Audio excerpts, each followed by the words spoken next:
1 minute.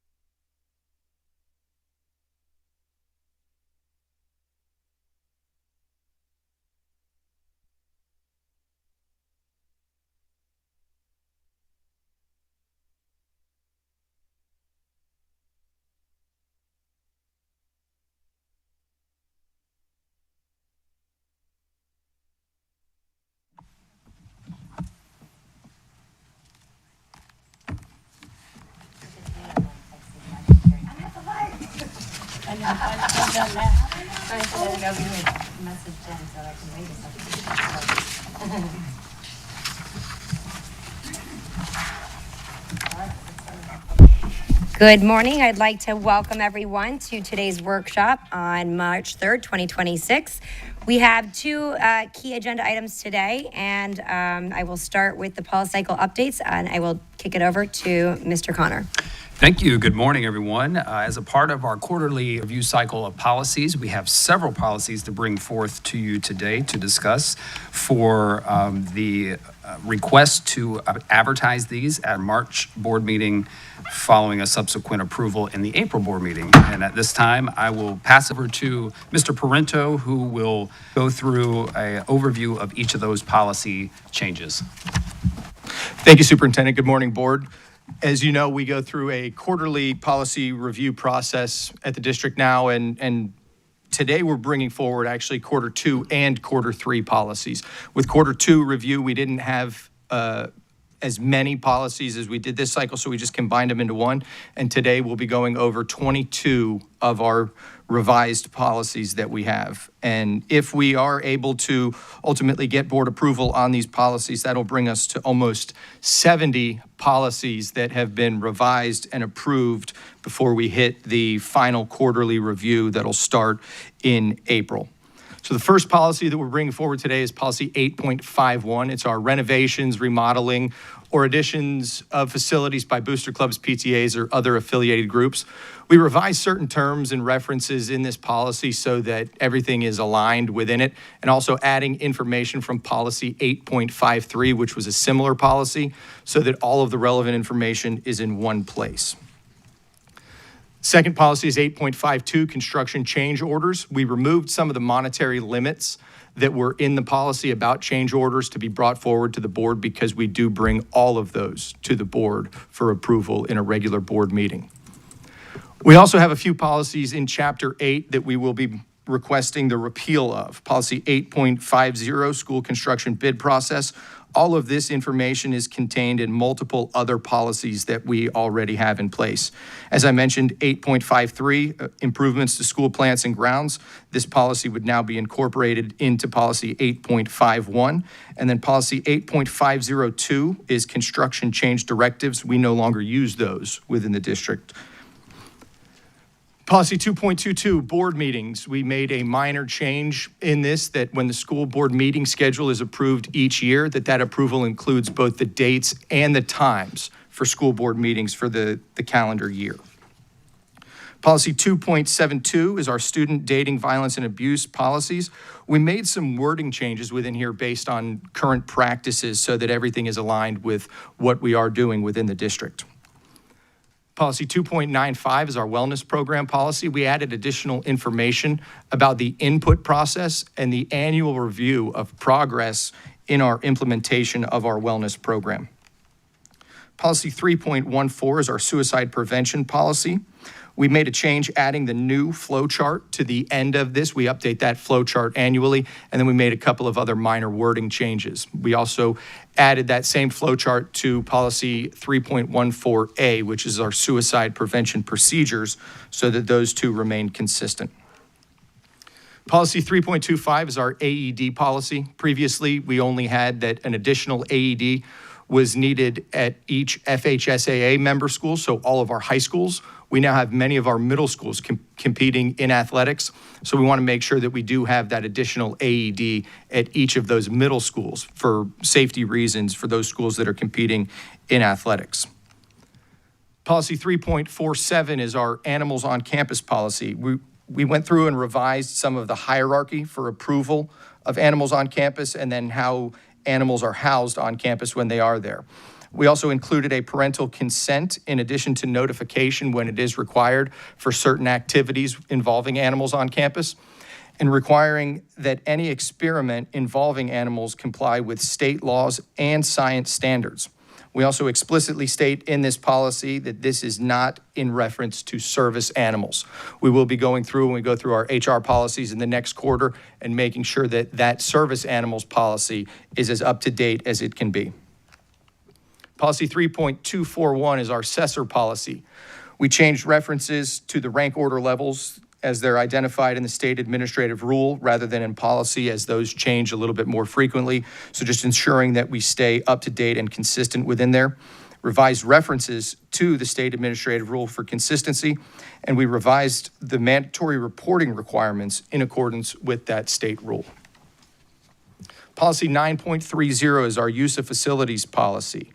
We added specific information to this policy relating to leases of facilities, that the superintendent may enter into a lease agreement with a third-party provider in certain facilities within our district. As you know, through the Future Focused initiative, we do have some upcoming leases within some of our facilities. So we wanted to call that out specifically in this policy, but also that each lease must be approved by the school board before it can take effect.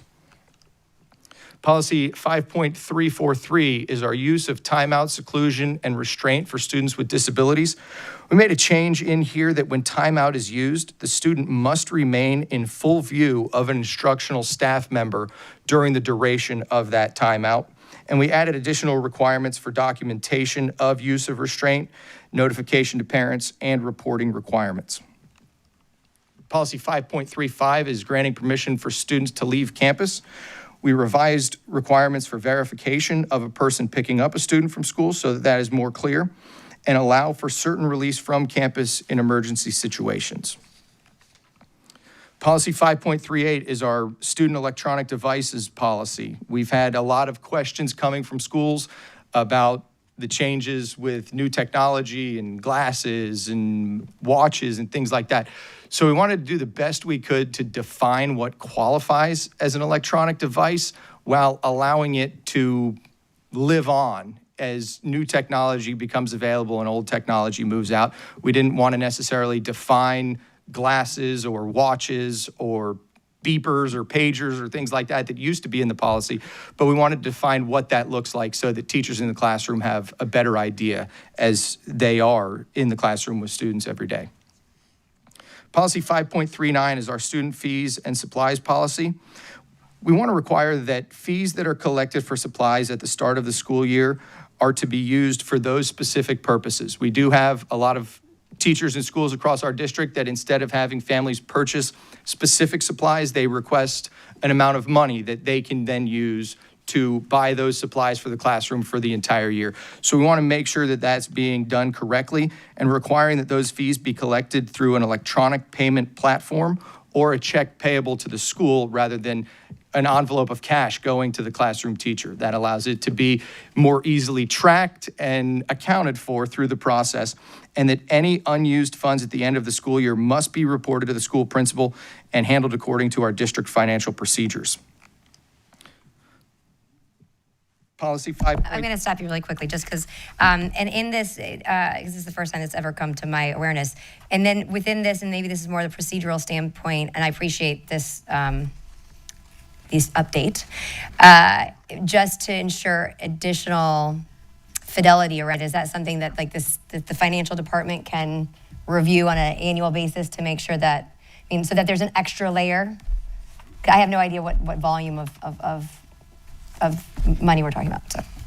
Yeah, that's a great question, actually. This is happening at individual sites, individual classrooms. Teachers may request a certain amount of money in order to supply the classroom with the necessary materials versus maybe supplying a specific list. Makes it easier for parents in a sense, but we want to make sure that if we are doing that, that we have the proper mechanisms in place so that everything is accounted for and those internal controls are there. Well, and twofold, I think the other flip side of it is that I imagine from a taxpayer standpoint, I want to make sure that if that responsibility is something that the district really should be purchasing versus us requesting families to put that forward. And I don't know what that mechanism is to evaluate that, but just putting that out there as I'd be curious, because I don't want that. I'm not citing that anyone would abuse it, but I just want to have a stopgap and guardrails in place to make sure that we're evaluating it. But this is a good update. Mrs. Barker. Sorry about that. No, thank you. I'm glad you brought this up because actually I've done it both ways now with my children, and I am a huge fan of the send in your $50. It costs me far less money than buying the whole kindergarten supply list. But at the school that we did that with, it was the whole grade level had to decide, and it all went through the electronic system. So I felt very good about that. But I just, understand your concerns, and we should absolutely have controls in place, but let's not get rid of it entirely, please. Okay, great. Thank you. Thank you so much. Mrs. Marinelli. Thank you, Madam Chair. I think it's a protection for the teachers too, instead of it being looked at as punitive. If it's cash and then somebody can say, well, I gave you this cash, what did you do with it? So the updates I think are good because I want our teachers to be protected on anything, especially when it comes to money. Thank you. Yes, I concur. Thank you. And I will say that Chief Manelli and I worked on this a lot last summer to make sure that we had something procedurally in place for our schools when they came back last August as they were doing this, to make sure that we were providing that level of protection, that somebody can't come back later and say, well, I gave you $50 and now you're asking for other things for the classroom. Where did the money go? We want to make sure that our teachers are protected in that way. And I will agree with Ms. Barker. We've heard a lot of feedback from parents that the teachers and schools have said that families prefer it because it does actually end up being a little bit less, and then they don't have to go fight the crowds in shopping for school supplies the week before school starts. So we think that this has been well received by both teachers and families as we got it kind of up and running this school year, and we'll continue to fine tune it as we move forward. Policy 5.70 is our student records policy. We made a revision to what information is designated as student directory information and revising requirements for the transfer of records in accordance with revised state administrative rule changes and what information must be transferred between schools. Policy 5.712 is our IEP recordings policy. The only change we made to this was revising job titles to the appropriate department staff member rather than specifically calling out a one particular position. Policy 5.90 is our foreign exchange student policy. The change that we made in this would allow for an approved person living in a county adjacent to Sarasota County to represent a foreign exchange student and host family.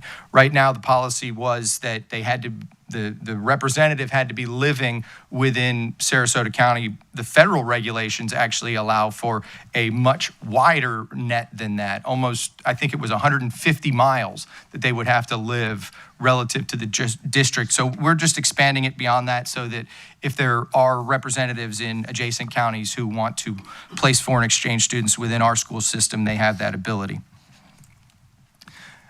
And then policy 5.301 is a proposed new policy on student demonstrations and disruptions. We're bringing this forward at the request of the board.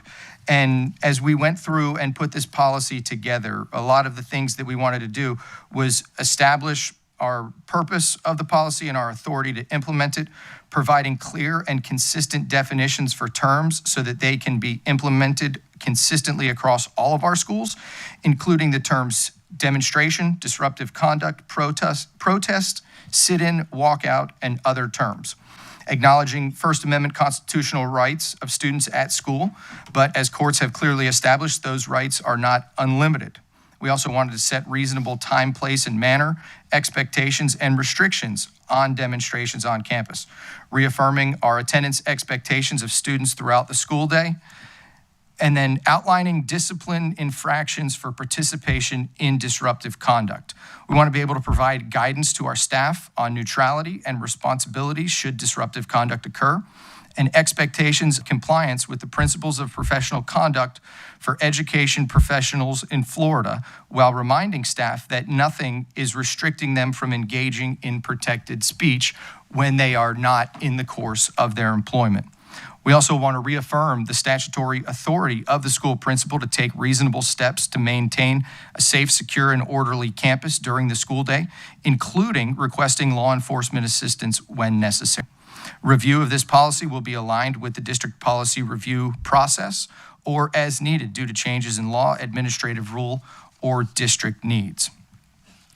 Within that, we also took a look at our Code of Student Conduct and discipline infraction codes that we currently have in place that could be a violation in the course of a student demonstration or disruptive conduct on campus. The first is Code 1.3, which is a level 1 infraction. That's for a student being out of their assigned area. And within the Code of Conduct, we define that as on campus, but not in their assigned location. Examples include, but are not limited to, being in the halls, bathroom, wrong classroom, without appropriate permission or notification. Code 1.9 is disruptive behavior, and that's conduct that's disruptive in nature and interferes with the staff's ability to maintain the learning environment on campus. 1.11 is verbal confrontation, and that's a student that is being verbally aggressive towards students in a way that impedes the learning environment. 1.13 is articles disruptive to the school. These are non-dangerous items that are not authorized to be on campus, toys, noisemakers, other objects that would be distracting in the learning environment. Then we get to our level 2 discipline considerations. 2.2 is disobedience or insubordination, student behavior that purposely disobeys staff directives to maintain safety and a conducive learning environment without regard to teacher direction or school rules and expectations. 2.12 is repetitive disobedience or open defiance, student behavior that's escalating in its purposeful disobeying of school staff directives to maintain safety and a conducive learning environment. 2.17 is severe or repetitive inappropriate activity, student conduct and behavior that's escalating in appropriate nature and interferes with the ability to maintain the learning environment in the classroom and on campus.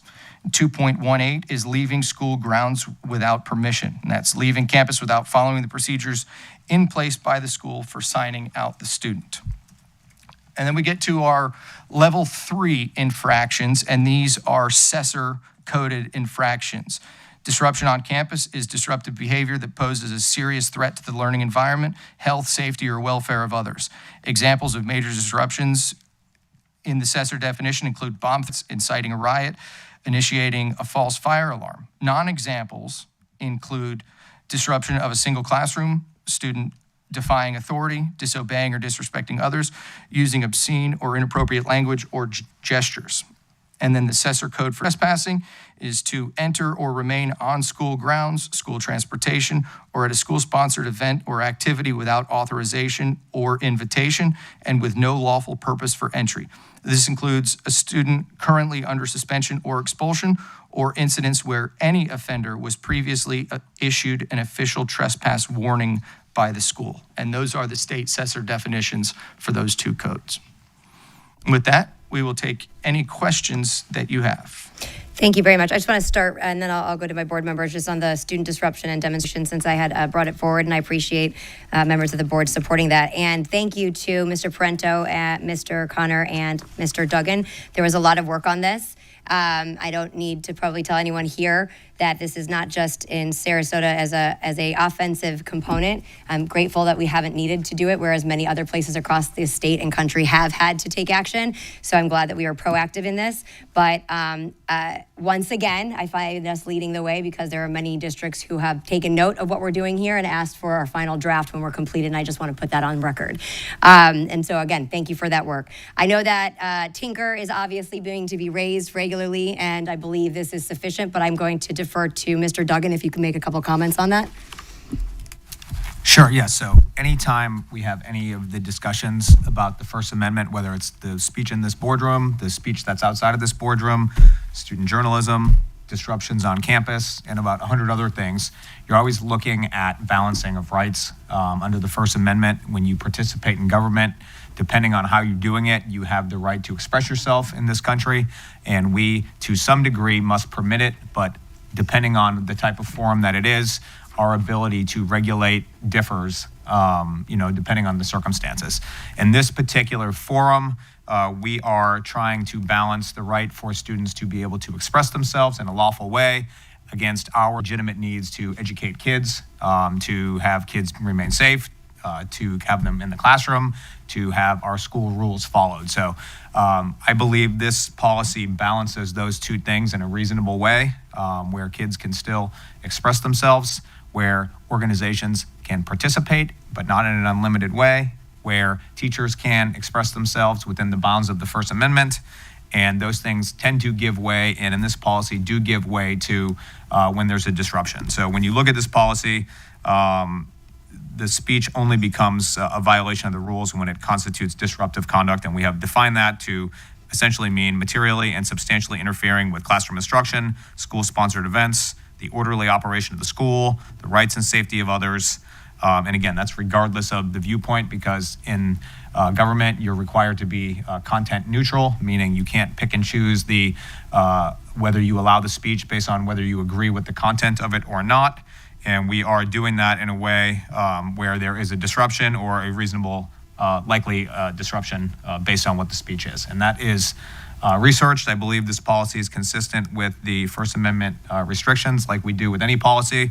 A lot goes into putting these together to make sure we're balancing those things in a way where if they're challenged, then they hopefully will pass legal scrutiny, which I think this one would. And then, of course, always, it's not just what the paper says or what the policy says, it is how we apply it in practice. I believe this is facially on its face lawful and constitutional, and depending on how we apply it moving forward, I think that's really where you see a lot of the challenges as applied. As long as we follow this with consistency, I think it will be constitutional and lawful as applied as well. Perfect, thank you. One other thing is just as I anticipate potentially, because there was a reference to the current student code of conduct and what exists currently, there is a difference in here as well. Particularly, I want to note on section 7, it's outside organizations and third-party involvement. I believe that is critically important and something that is unique. We do not have something that lists that out. And I'm going to just speak straightforward, is that if you look around the country and our state, and even from a historical component, when we have had attempts for student walkouts, it almost always includes some kind of third-party organization that is helping facilitate that. And I wanted to make sure we emphasize that. If anyone is partnering, has the privilege of partnering with our school district, yet believes that it's incumbent upon them to make a statement that would be disruptive to our core mission, which is academics, I do not believe they should any longer have that privilege to partner with us. And so that does address that as well. So that is something also unique.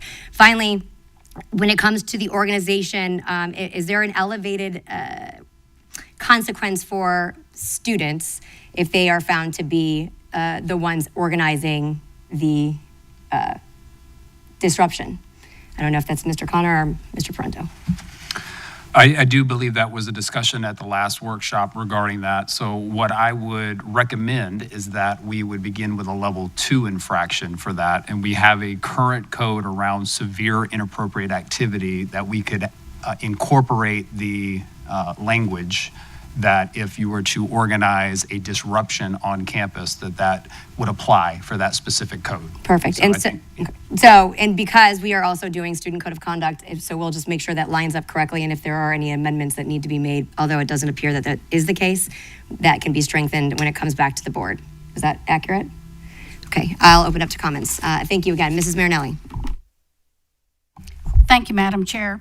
I just want to carry that discussion further from a historical point of view.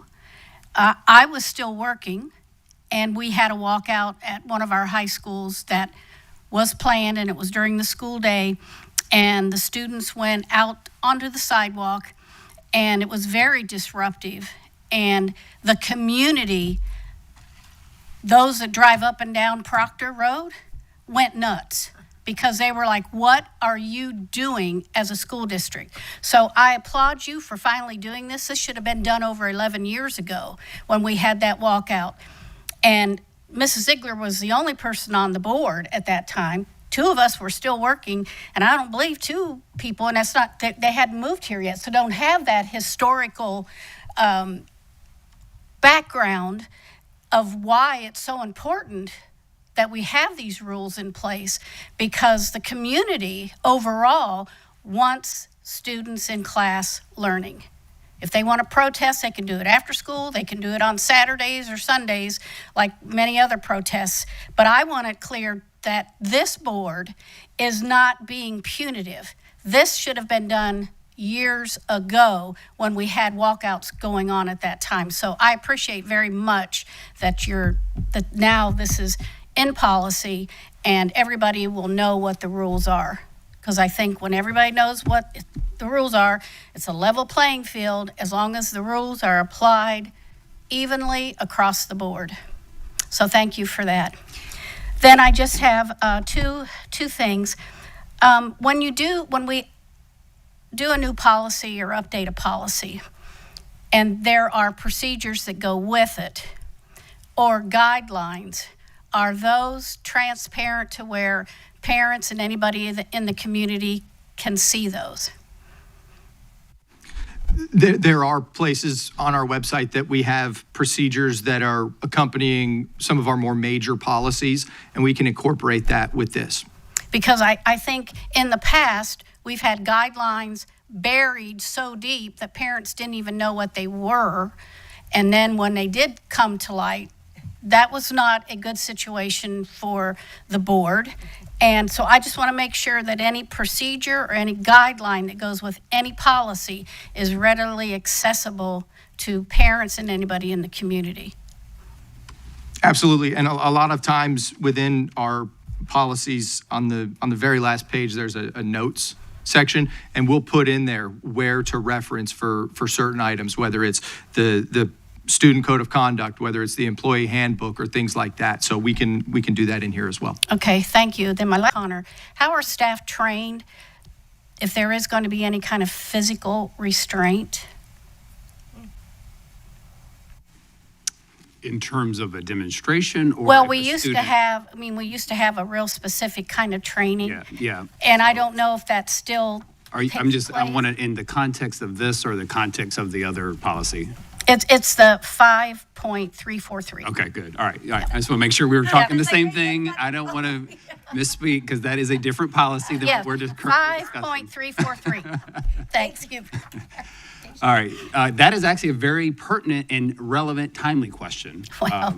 Because these are things that we have been discussing at our level over the last month or so about the appropriate and adequate training around physical restraint. And so we are working really closely to determine what partners we want to partner with in order to do some extensive training, especially with some of our specialized programs where the disruptive behaviors or students get, out of sorts in terms of manifestations, where we can do the appropriate safe maneuvers for physical restraint in the event that we would need to do that. And so there are a few of them that we are vetting at this point.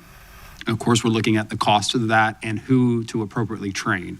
And Ms. O'Day is going to give you a little bit of insight as to what we've discovered so far. Yes, and also Dr. Hutchinson, please feel free to join if I've missed anything, okay? So as Mr. Connor said, it would really be to keep students safe. Sometimes when we become so dysregulated, we can get into crisis and we're not rational and we become unsafe. And those are the times in which we would have to use safety maneuvers to keep students or staff safe. And currently we're vetting there's vendors for everything, and vetting the most appropriate, not just cost-wise, but effectiveness-wise. And once we've solidified that vendor, between now and the start of school, we'll be setting up training pathways for all of those that need to be trained. As far as physical restraint goes, which is not everybody, that would be our school-based leaders, student support services staff, specialized program staff, and maybe any other ancillary teams that would be part of the school safety team if a student were to move into a place and space that required that safety protocol to be put in play.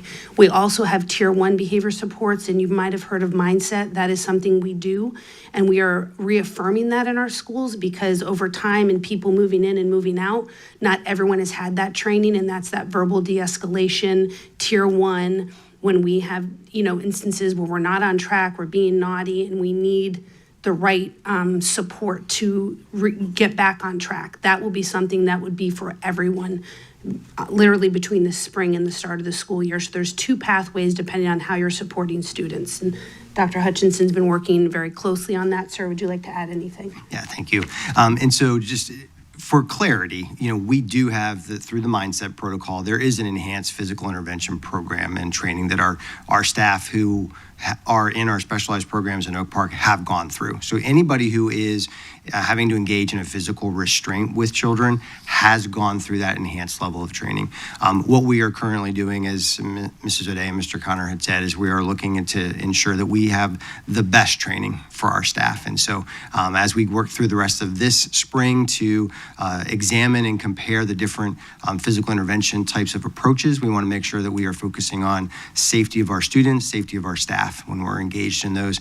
And prior to that, though, is how can we verbally de-escalate before we get to any type of situation that could require us to engage in any type of a physical intervention. Well, thank you, because I'm assuming it's going to be a train the trainer, and that whoever those identified trainers are would have a background in behavior, which I think is critical, and then they would do the training, and then the trainings, if it's ever needed, after the major training. That's how it's always been done in the past, so. Yep. Okay, That's thank right. you very much. Okay. Thank you. And just to clarify again, among the policy packet, that those comments were in reference to policy 5.343. So moving on, Mrs. Rose. I'll add to that discussion. If you look at Roman numeral 9 of that policy, on any of these high liability policies, we do very deep dives to make sure we're complying before we put our hands on a kid or anything like that from a legal standpoint. And the statutes require anybody who's using restraint to be trained, and they actually put criteria in there about what the training should entail. And this Roman numeral 9 is consistent with both state statute and DOE rule. And it doesn't say who does the training. Obviously, that's up to the superintendent to find the best person to do it, but they have to train, and we will train within those parameters before anybody uses any type of restraint on a kid. Thank you very much for those clarifications and questions. Mrs. Rose, you're recognized. Thank you, Madam Chair. Relative to the proposed, the new policy, for me, that is very much about safety. And I would like consideration for communication to be very effective to all students, parents, and staff upon approval of this, if and when that occurs. Right now, it's a proposal. Given that we have local organizations that attend these board meetings that have strongly enlisted students and encourage students to participate in protests during the school day. So what I don't want to occur is for students to not be safe. The safest place and most productive place is learning in the classroom, but I also don't want anyone to say that we don't regularly look at these kinds of things to see updates on the website. I think this is so important from a safety standpoint and from a academic learning standpoint that I would like consideration if my colleagues are interested in some very direct, effective communication where we can be assured that our community is aware of what is the best place for our student to be, and that is in the classroom learning, and ultimately the safest place. Thank you. Thank you. I agree. I think that it is important. I do want to make note that this was something I brought up back in November, and it was broadly for a variety of reasons. It just happens to be hitting a tipping point right now, but that was certainly not the initial driving force of it. It just shows the timeliness and necessity of it. As Mrs. Marinelli mentioned, it was back post Parkland. There were a number of demonstrations across the country, and one thing that I do want to note, because safety is at the core of this, as is our role of educating.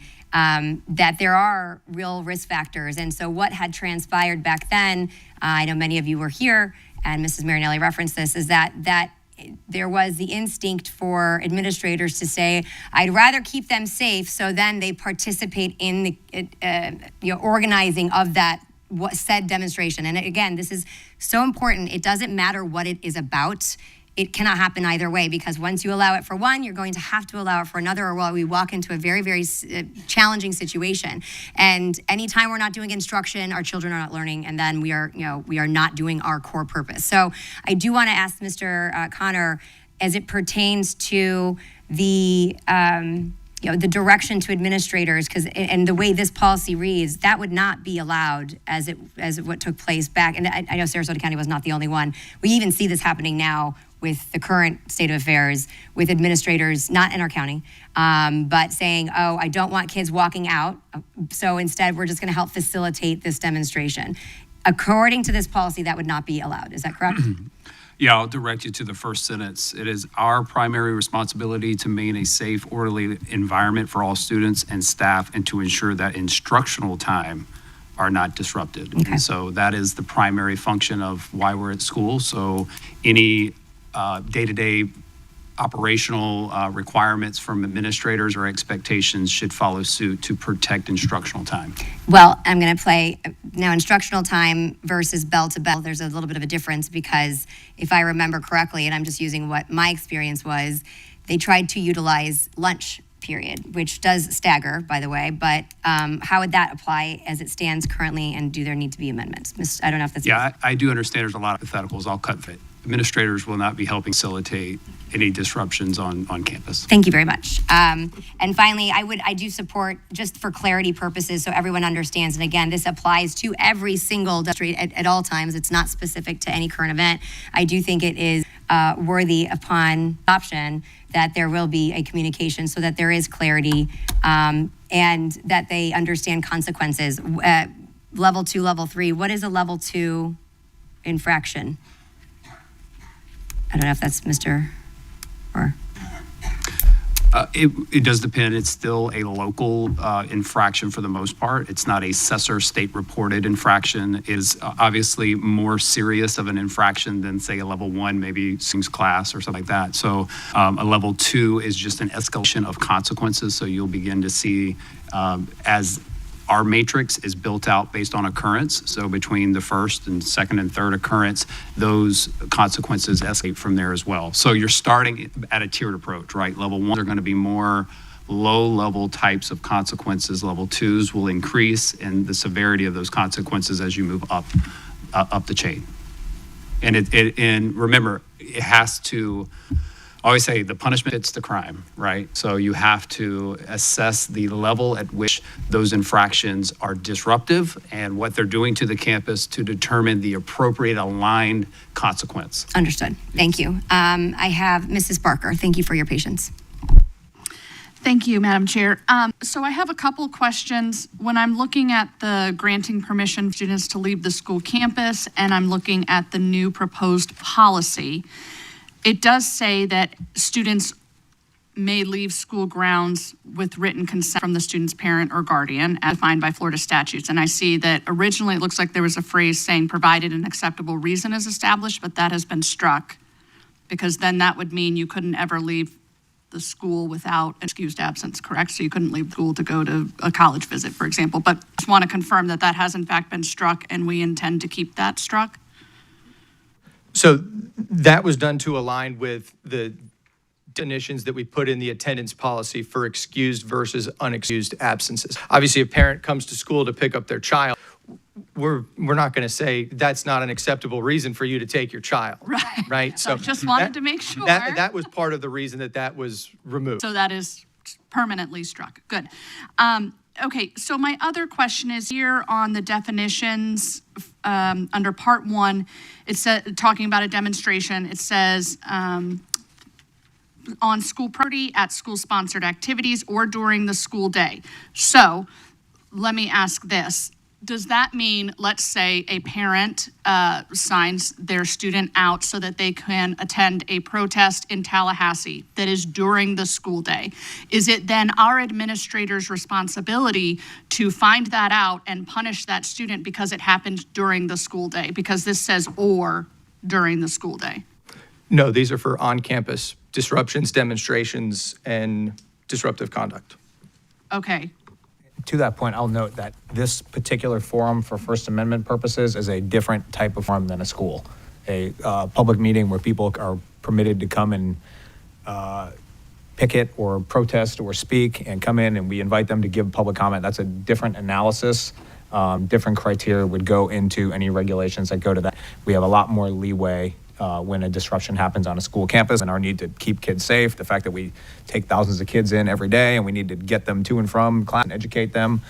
We have more ability to regulate speech in that forum than you would in this particular forum, or that, for example, like a picket in Tallahassee or something like that would have.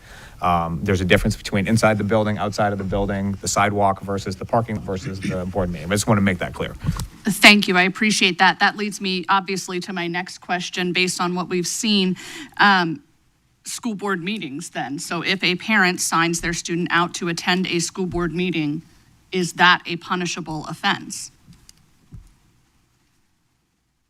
Well, it wouldn't be under this policy applies to on-campus demonstrations, this new policy. There's a lot of what ifs into that. If we are permitting parents to sign kids out, I think that, I think there's certainly a way for them to violate school board policy while here, but it generally wouldn't be under this policy. Okay. I think generally, my understanding is if the parent signs them out, then they are here. I don't know if it gets into, is that an excused absence versus unexcused absence? That is an unexcused. Okay, That so I that would be an understand. unexcused absence, so that would be a violation, but you it wouldn't necessarily, it would be a violation of something else. It wouldn't be a violation of this policy. Okay, so even though we are on school property, or are we only talking about the physical school? This is what we're dealing with, right? So we should be very clear. Yeah, so that would be, as Mr. Duggan said, outside the scope of this policy. That would be more of a student attendance excused versus unexcused absence type thing. And then to his point about the level of flexibility that we have in terms of regulating things in the parking lot here prior to a board meeting versus in the courtyard of one of our school campuses. Okay, forgive me, just to be very, very clear. If a student is signed out by their parent and they come to a school board meeting and they attend a rally on the sidewalk or in the parking lot of our school board chambers, are there additional punishments that can be levied for that student under this new policy? That would get into the level of I would say- disruption in the legal standard. I would say not under this policy specifically. If somebody threw a rock through the window or something like that, there's 100 ways under the Code of Student Conduct it would violate other policies, but this policy is geared towards school events on school campuses. Okay. And it would be a different First Amendment analysis for things that happen here, but I think there is some overlapping of the Code of Student Conduct. Obviously here, if you're a student, you have to be following generally the rules if you're on school property, but it wouldn't fall under this analysis. It would fall under a different analysis, and it would fall under, just because the First Amendment regulations for a school board meeting where we invite members of the public to come and essentially petition their government, it's a different legal analysis than this, and there's frankly probably more leeway at a board meeting than there would be to school. We have more ability to control school functions for safety and education needs. This would be a different forum and a different analysis because of that. Okay. But to answer your question, I think you could come here as a student and do a number of things that would violate the Code of Student Conduct. It just wouldn't necessarily fall under this particular policy because this is for school activities on campus, athletic events, that type of thing, not school board meetings. Thank you for that clarification. So then that begs the question, what are the material differences in this policy from what we already have in the Student Code of Conduct? I think that the big differences would be putting clear definitions on things so that they can be consistently implemented, right? If we just say, oh, that's disruptive conduct, my perception of disruptive conduct and yours may be totally different, and I may try to enforce that this was disruptive conduct when it may not actually be within this definition on here, that it materially and substantially interferes with the instruction, the orderly operation, the rights or safety of others. Okay. To add to that, I think, and I'll look to Ms. Ziegler because I know this was something that you originated, that the way that I perceived this conversation at the workshop previously and why we brought forth this policy was that it was the board's desire to codify this specifically into policy. I do believe, to your point, many of the things that we currently have in place are addressed, that are already in place and consistent with what we do in practice. One of the things that we haven't ever, or we don't have necessarily codified, is Section 7 around outside organizations and third-party involvement. But this really just pulls together all of those pieces related to this specific topic around demonstrations, walkouts, and so forth. Is that, and I'll look to Ms. Ziegler to say that was what I interpreted as the intent of the board to ask for this policy. Yes, correct. And I think that because, and as I mentioned, the student code of conduct being referenced, and in the event there needs to be any elevated language as we fine tune that coming forward to the board this year, that would be addressed. But as it stands right now, there are a lot of nuances, even in the scenario that was just articulated, but codifying this to make it very clear. And as Mr. Connor said, the level of disruption, you evaluate it, but those components aligned to this disruptive behavior and those demonstrations being that they are disruptive. So there is clarity and transparency around what our expectations are, what our rules are, and what those consequences are. And if I may, just beyond that, just want to address what you had mentioned, because I think that's a very good question. And I was thinking if we change the language to, what your assigned school location is, but, that gets a little muddy.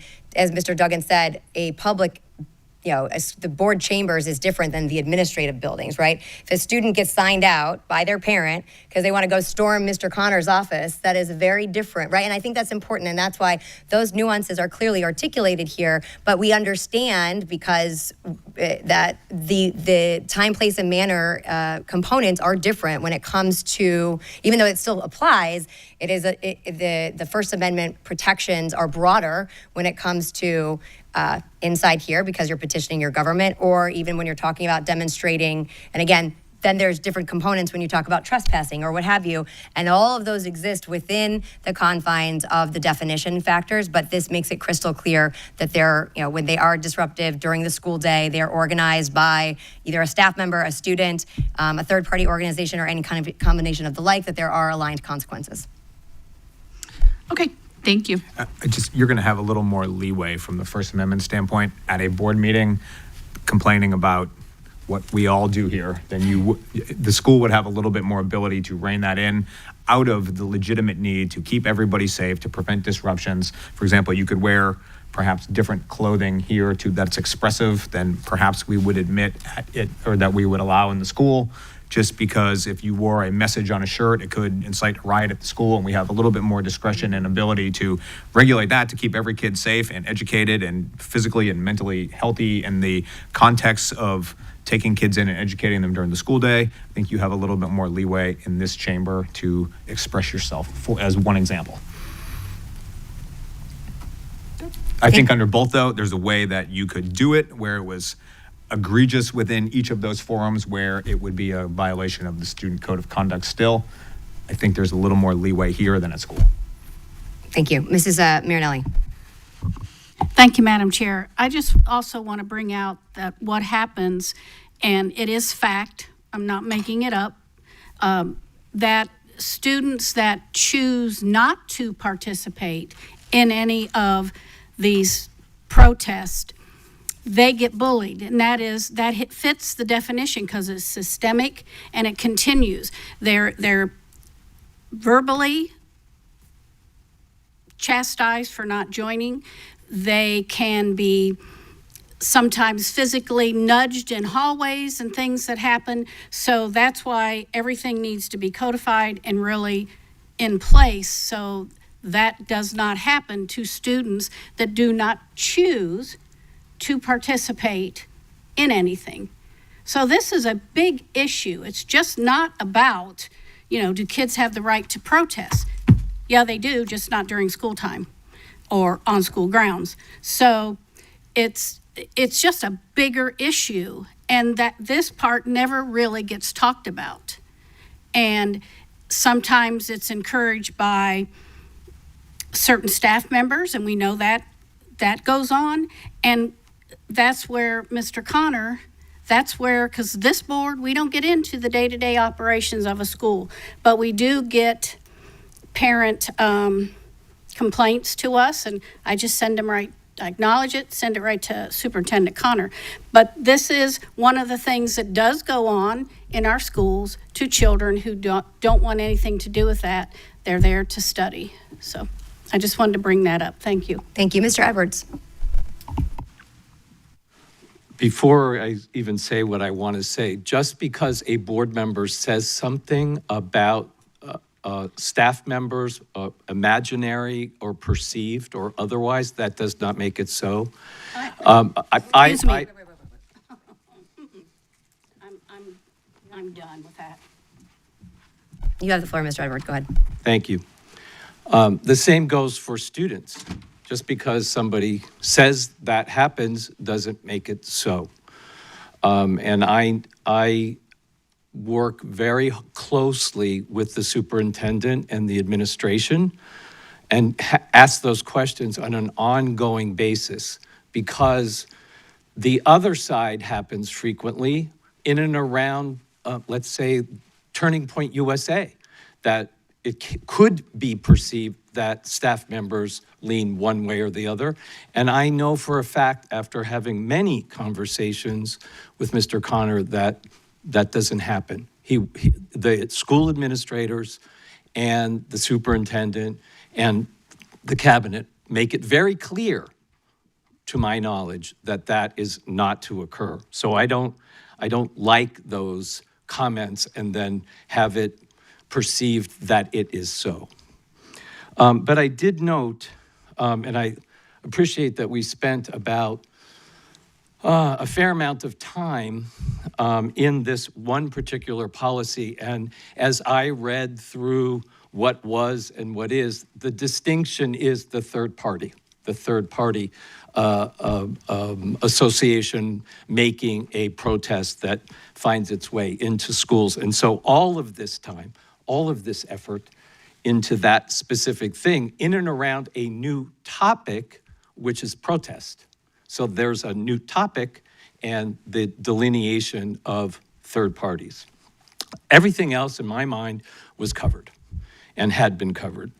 But what I want to also point out is that it is my perception, and I want to be very clear so that people don't think just because I say it, it's so. But it is my perception that this board majority has been driving to eliminate the opposition voices that are very clear. So they've done it from meeting times to policies to now protests. And it's all of the things that have taken up an extraordinary amount of time when I would much rather be talking about the budget. And I think that is significantly more important for not just me, but for the community and for our educational outcomes. And so because of that, I will not be supporting this one policy. Thank you so much. I'll conclude with, I believe this is imperative for a number of reasons, and actually it does align quite nicely to the conversation we're about to go into, which is our financial situation, which is incredibly important, which does demand our attention. But there is a clear concern, not just in here, not just in Florida, across the country, but all focused right here, is that it is our responsibility to be focused on academics and safety. And this policy makes it abundantly clear where this district stands and what those expectations are for administrators, for staff members, for students, and for parents to understand that that is a priority to us. That kind of statement actually plays a huge role in people, when you're a parent, looking at what kind of school district you want to send your child to. Do you want to send your child to a one that supports kind of activism, or do you want one that makes a very clear statement that we will not tolerate any kind of political statements on any side at any time, and we will hold everyone accountable equally to that, because they are disruptive, because our students need every moment. Our staff always say that they need more time, so we will not allow any of these things. There is a real issue happening across the country when it comes to public education, and enrollment is down everywhere, and boards who are willing to stand up and speak very clearly about what those expectations are and what that learning environment expectation is will play, I believe, a very strong role in regaining the trust of many families that have found their way, who have left our district. And I want to remind them that there are great things, but we also will make it crystal clear what we tolerate and what we will not. So if there are no additional comments, I think we're done. Mr. Parento, excellent job. I cannot commend you enough. Just looking about the way in which the thoroughness, the read aheads, you really do put us in a good posture to be able to move through these quickly. I know this was a new policy, so that was going to warrant a little bit more conversation, but I appreciate your work. Mr. Connor. I think that wraps up this section of our workshop. We're ready to move on to our next topic, which is the financial update and upcoming budgetary conversations. All right. We'll get the presentation loaded up.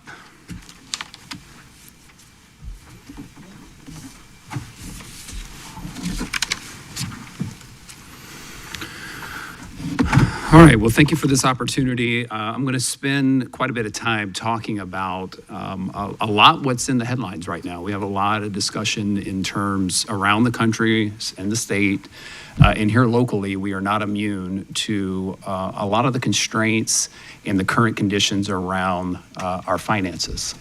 And so I want to spend some time talking about really what those conditions are. And really what I'm going to lay out for you is we talk a lot of times in isolation about certain constraints, certain causes, but when you really paint the picture about all of the things that are pressure points for school districts, I'm hoping that this message will come across as such that it pulls that all together. So when you look at education funding pressures across the nation, we see in every industry, we see there are rising labor and healthcare costs. The cost of doing business is increasing pretty substantially over the last few years. In school districts specifically, we were giving a healthy amount of pandemic relief funding, and that at this point has come to an end. Across the nation, we're also experiencing significant shifts in birth rates. We're seeing a decline in birth rates for a multitude of factors. When you look at Florida specifically, as we narrow down, we see that state funding is not keeping pace with the inflation that we're experiencing. We've seen in the last few years a pretty substantial increase in the cost of living, while state funding has relatively remained steady or flat. We've also seen in the state of Florida, especially since 2023, the school choice programming really expanding exponentially. And I'll talk a little bit about that as we get through the presentation, as well as our contributions through the legislature when it comes to the Florida retirement system. So our retirement costs are going up, and of course, benefits are going up across the board. And then, of course, Sarasota County, as we get down locally, we obviously are not immune to all of those things. And so balancing the needs of our staff and our students and making sure that we're providing that premier educational environment comes at a time when fixed costs are constraining our flexibility. We are experiencing, obviously, the dynamics of school choice and the expansion of the Florida Empowerment Scholarships and charter schools and other options that are out there. And so all of that has had an effect here locally. The bottom line, limited flexibility means now that we face as a board, as a district, as a community, some really tough decisions, but informed decisions. And what I'm going to share with you are, yes, there are things that are pressuring us financially and will be emerging throughout the next few years. But there are solutions if we are strategic about how we operate and we operate with efficiency. There is light at the end of the tunnel, and that's what I will share to you about some of those actions towards the end. So what are those fiscal challenges? What are those pressures that we're experiencing currently and things that are emerging that we don't know yet? As you know, we are down to the last 2 weeks of the legislative session, and we don't have quite a state budget, but we'll talk about some of the proposals through this presentation that are out there and what that means for us here in Sarasota County. Here are 9 things that I believe are having significant pressures and constraints on us here in Sarasota County, as well as you could talk to any school district right now. These 9 things are all things that they're facing with. I'm going to go through each of these one by one throughout the presentation, and while I'll be speaking a lot, I won't stop for questions because I know that'll take us down. We'll just do it at the end, but take notes if you can, because this will be quite extensive. So we know headlines are abound. If you just look in the paper as of today, these headlines I just pulled over the last few months, but you're hearing a lot about enrollment. You're hearing a lot about the loss of FTE. We're hearing about staffing reductions and program consolidations and school closures. There's a lot that is going on in the news cycles right now across the nation. Here are just a few that you can see right here locally. But in the first time really in history, public education is at a crossroads where communities are challenging what's happening? What's happening to public education, and where do we go from here? The first constraint that we're experiencing here in Sarasota County is declining enrollment. If you look over the 5-year trend here, and when I talk about district managed, those are the schools that we operate as the school board oversees, and the superintendent runs day-to-day operations. And of course, we have other educational options such as private schools and charter schools, and now other choice options that are emerging as well. But just in the last 5 years of our district managed schools, we have seen a roughly 1,400 students lost to enrollment for various reasons. That is not all due to students all going to charter. It's not all due to taking a scholarship. There are various reasons why this occurs. Obviously, Sarasota County is a high cost of living area. We are a retirement community, so there are things that are affecting that outside of just choice options. But you can see charter schools are increasing over that 5-year period. We've seen the expansion of charter schools, whether that be schools adding grade levels or new charter schools that are coming online.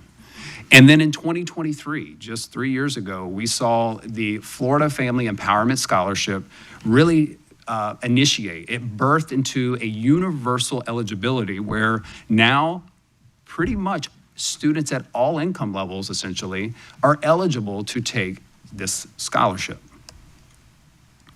So when you think about public education, you got to think of it as, I kind of look at it in terms of, as a business, right? We have to look at our market. Public education derived at a time when there really wasn't a need to be competitive. We existed at a time where, you had maybe private schools. People chose their private schools maybe for religious reasons or other reasons, but the public education didn't have much competition when it originated. And so there was no need to develop this muscle to be a competitive, to think about it in more of the sense of competition that way. And so now that things are changing very, very rapidly, we have to keep up pace. We have to look at ourselves, look at our market, and understand what our customers want in their educational experience. And that is new for public education systems. They have never had to do that as much as they need to do it today. So let's think about our market share. Our market share is our school-age children. That's who we serve, right? That is 100% of our market, school-age children. When you look at that market divided between public school systems and choice competitors at the national level, about 81% of students choose their public schools, and about 8% private, 5% homeschool, and then 6% charter. That market actually shrinks when you go down to the state of Florida. Public school students make up about 69% of the market share. And I'm talking about district managed schools here. And then you can see the breakdown of the market for Florida there. So it's shrinking. In Sarasota County, we trend very similarly to the state of Florida. About 70% of our students are in the traditional district managed public school system, with about 13, almost 14% of charter, 12 at private, 4 at homeschool. So over 77% of Sarasota County students are enrolled in a district managed school. That's a good, strong presence. But we have to understand that has been declining year after year. Where it may have been 80 a few years ago and 75 in the last couple of years, as choice options grow, we have to remain competitive if we want the market. So the constraint I started with was declining enrollment. You have to start with birth rates, all the way back to birth rates. When you look at school-age populations of the United States, those trends over the next decade, between now and 2035, are alarming. We are seeing millions and millions of students that are projected to not be entering the school-age market. So that market, in and of itself, will just naturally get smaller by virtue of having less babies in the U.S. And we can talk about the reasons for that, and there are, I'm sure, many of them, but that is a constraint that we are facing. Also at the national level, you have to think of your market and where are students actually enrolling? What options are trending upwards or downwards? Well, our regular public school systems have trended down from 2019. We see a decline, while charter school enrollment is increasing. And we've seen kind of a yo-yo effect in private schools, but that's beginning to emerge as another option and increasing, and a sharp increase over the last couple of years when it comes to homeschooling. Drilling down to the state level, we see in terms of charter expansion and loss of students in the traditional public schools, we have lost since 2020 roughly 117,000 students out of our public school systems, while charters have gained about 45,000 students over that 5-year period in the state of Florida. When it comes to homeschooling, I had some statistics related from the Florida Department of Education. We've seen a rapid increase in the option of homeschooling, 46% increase over the last 4 years. In 23-24, there were a number of 155,000 students enrolled in homeschool. And what the trend we're seeing now is the explosion of pod schooling, which is essentially homeschool parents coming together and having educational experiences amongst themselves and working as a small little network. Another trend we're seeing is micro schools. Micro schools are rapidly growing, almost 300% growth here in Florida over the last 4 years. One thing, a caveat here, is that a micro school does not have to register, so we don't know exactly how many there are, but we know in 2020 there was 1 registered, and now in 2024 up to 250 have been registered, and there are an estimated 2 million students that are in a micro school setting across the nation. So a micro school concept would be maybe there's a certified teacher who is freelancing of sorts and are working with maybe 8 to 10 students in, independently of a school system and getting their educational experience that way. So bottom line, our landscape is changing. Birth rates are declining. There's rapid growth in school choice options, whether that be private, charter, micro schools, or pod schooling. Families have more options than ever, and that competition is only slated to increase over the next 5 years. At the same time, the public school market is shrinking because of birth rates. Education landscape is accelerating in Florida with the Florida Empowerment Scholarship. Now we have to compete. And revenue is determined by the number of students. So enrollment is driving our staffing, it's driving what quality programs we can offer, and so we have to be responsive to these dynamics. To put a perspective on the declining enrollment and what that equates to financially, you can see over a 5-year period, that has equated to a $13 million loss in revenue just by virtue of not having students, and that's projected into next school year. There is roughly this is a conservative estimate. I want to be clear about this. 681 students is what we're projected to lose going into the 26-27 school year. A big portion of that is because we have a new classical charter school that opens in 26-27 that will serve all the way through 12th grade. I think they're opening up to 9th grade maybe next year, and they'll continue to roll up. But we're projecting at least 500 or more students that will enroll, and because 70% of students go to Sarasota County Public Schools, we believe a large portion of those students will come from the public school setting. Now, the state actually would say we were projected to lose over 800 students. Now, we have done some things, and I'm very proud to say we closed out the school choice window yesterday, and we have seen a 34% increase in the number of unique applicants with a 26% overall increase in total number of applications. So we have seen literally 624 new unique applications over last year, and 712 more overall applications, and that's because students can apply to more than one school. We've seen over 700 more applications. So kudos to the communications department and our teams who have worked feverishly in devising our programming. I know we're really excited about Gulf Coast Academy of Innovation of Technology. As you know, the Future Focus Initiative not only addressed the areas around schools of hope and maximizing utilization of our buildings, but is also part of that strategy of attracting families to an experience that they desire. And so we got a lot of work to do with GCA. We got 78 applications, and I want to thank those parents because anytime you're the first to embark on something, it is very difficult. You don't know really what you're getting into. And so we're going to keep the full court press to show our families in our community what exciting things are to come with our Gulf Coast Academy of Innovation Technology. And we're going to hope to get 200 plus applications before school starts. While the window closed for school choice, those windows actually are still open, especially for this programming. We're going to continue to market and communicate those options to our families.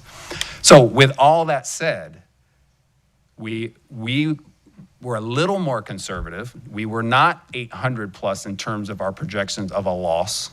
We are more around 681, and we are being conservative around that.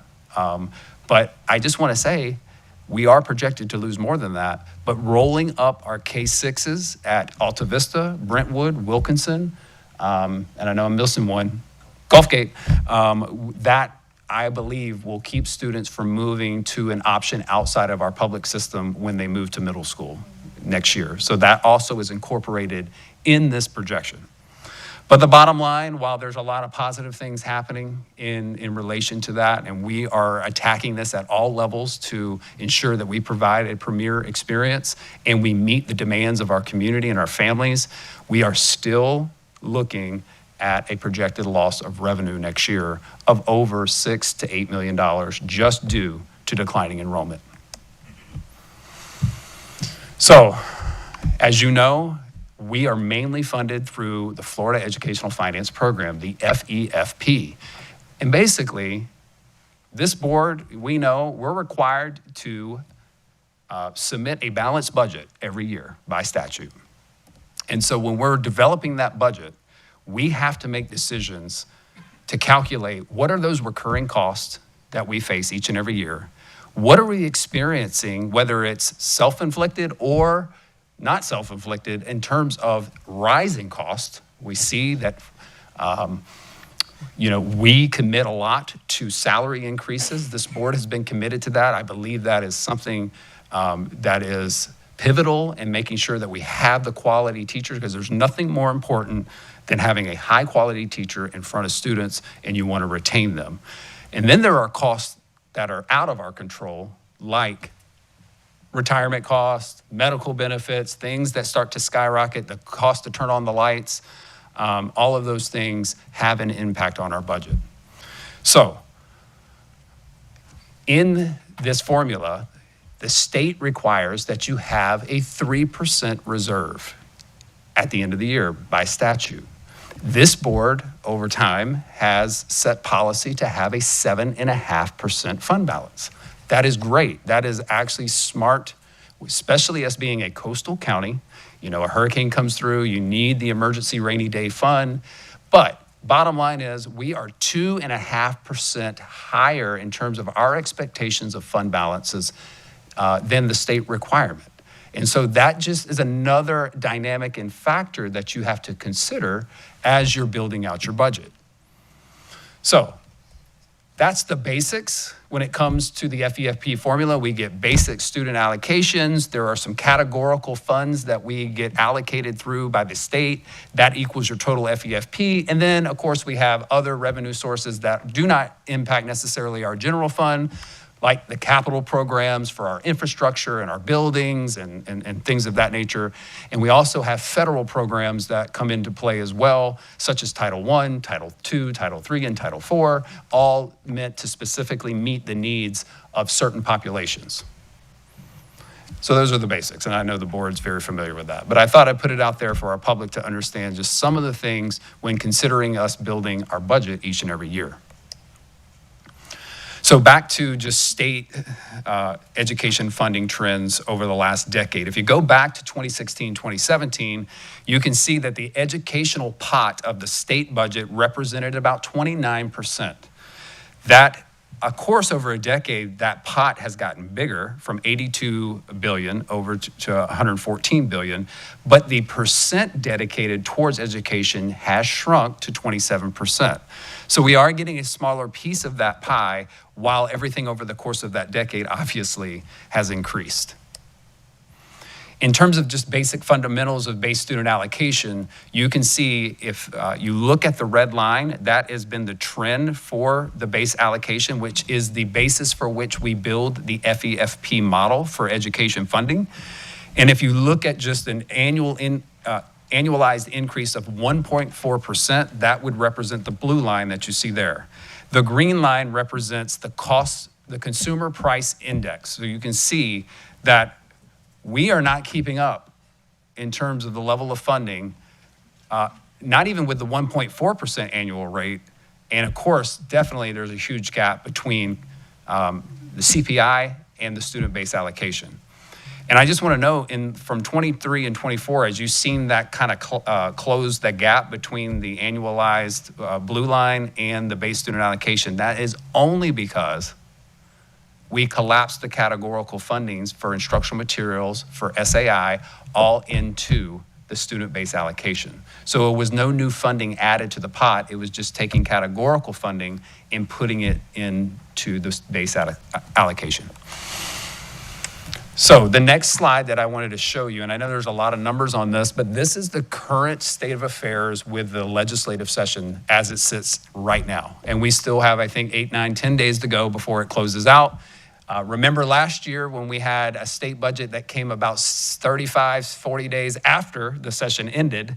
So while we expect that we would have a budget in the next 9 days, I'm not holding my breath. I'll just say that. So what we always like to do and our team looks at is the last calculation, the third calculation of the 25-26 school year as the basis for which we see what funding is going to pan out for us this year, coming up in the 26-27 school year. The House version is more favorable than the Senate version this year, and sometimes that switches depending on the year.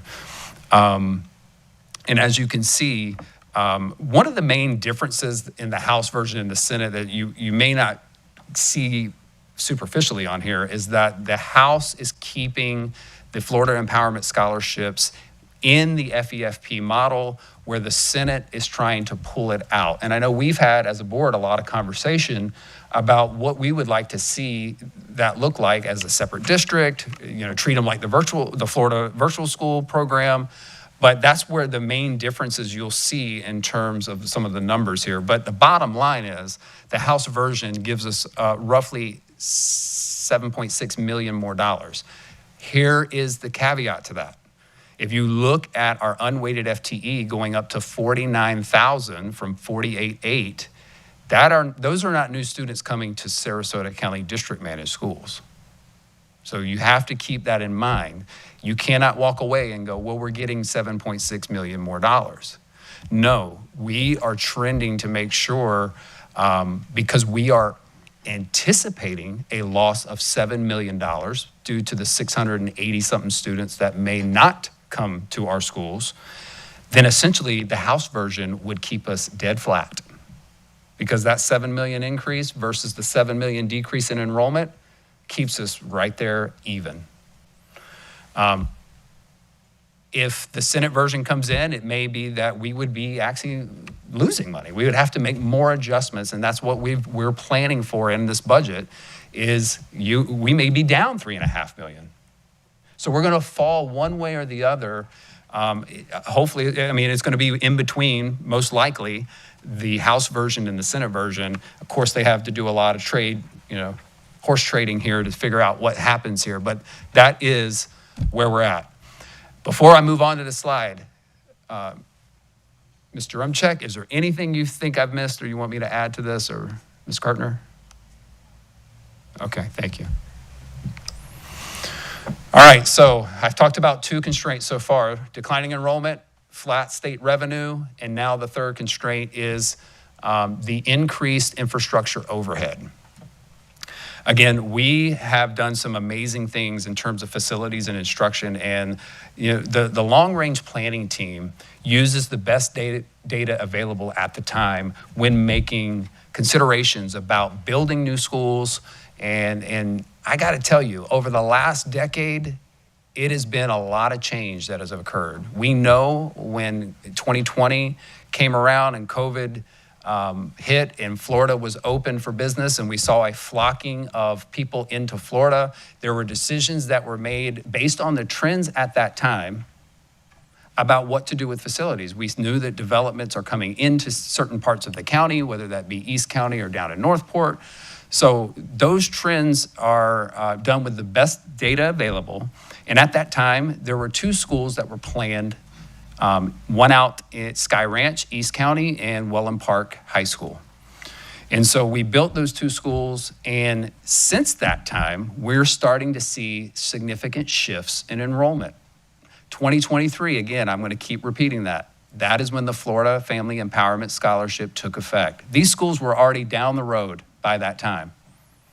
And so that's making shifts. And of course, the economy. The economy also has made things different for families within Florida and locally here in Sarasota County about whether it's affordable in some places to live. And so in Sky Ranch, we built the school. It opened up this year. It's a beautiful campus. It is serving roughly 1,200 students. It's going to continue to grow into 7th grade and 8th grade over the next year. And it will be a full and robust full of students and a great experience for all of our students. But that serves that community. In terms of our entire community, we're not seeing increases overall in enrollment. And next year, we're going to be opening up Welland Park High, which again, going to serve the same very close purpose as Sky Ranch. It's going to be a beautiful facility.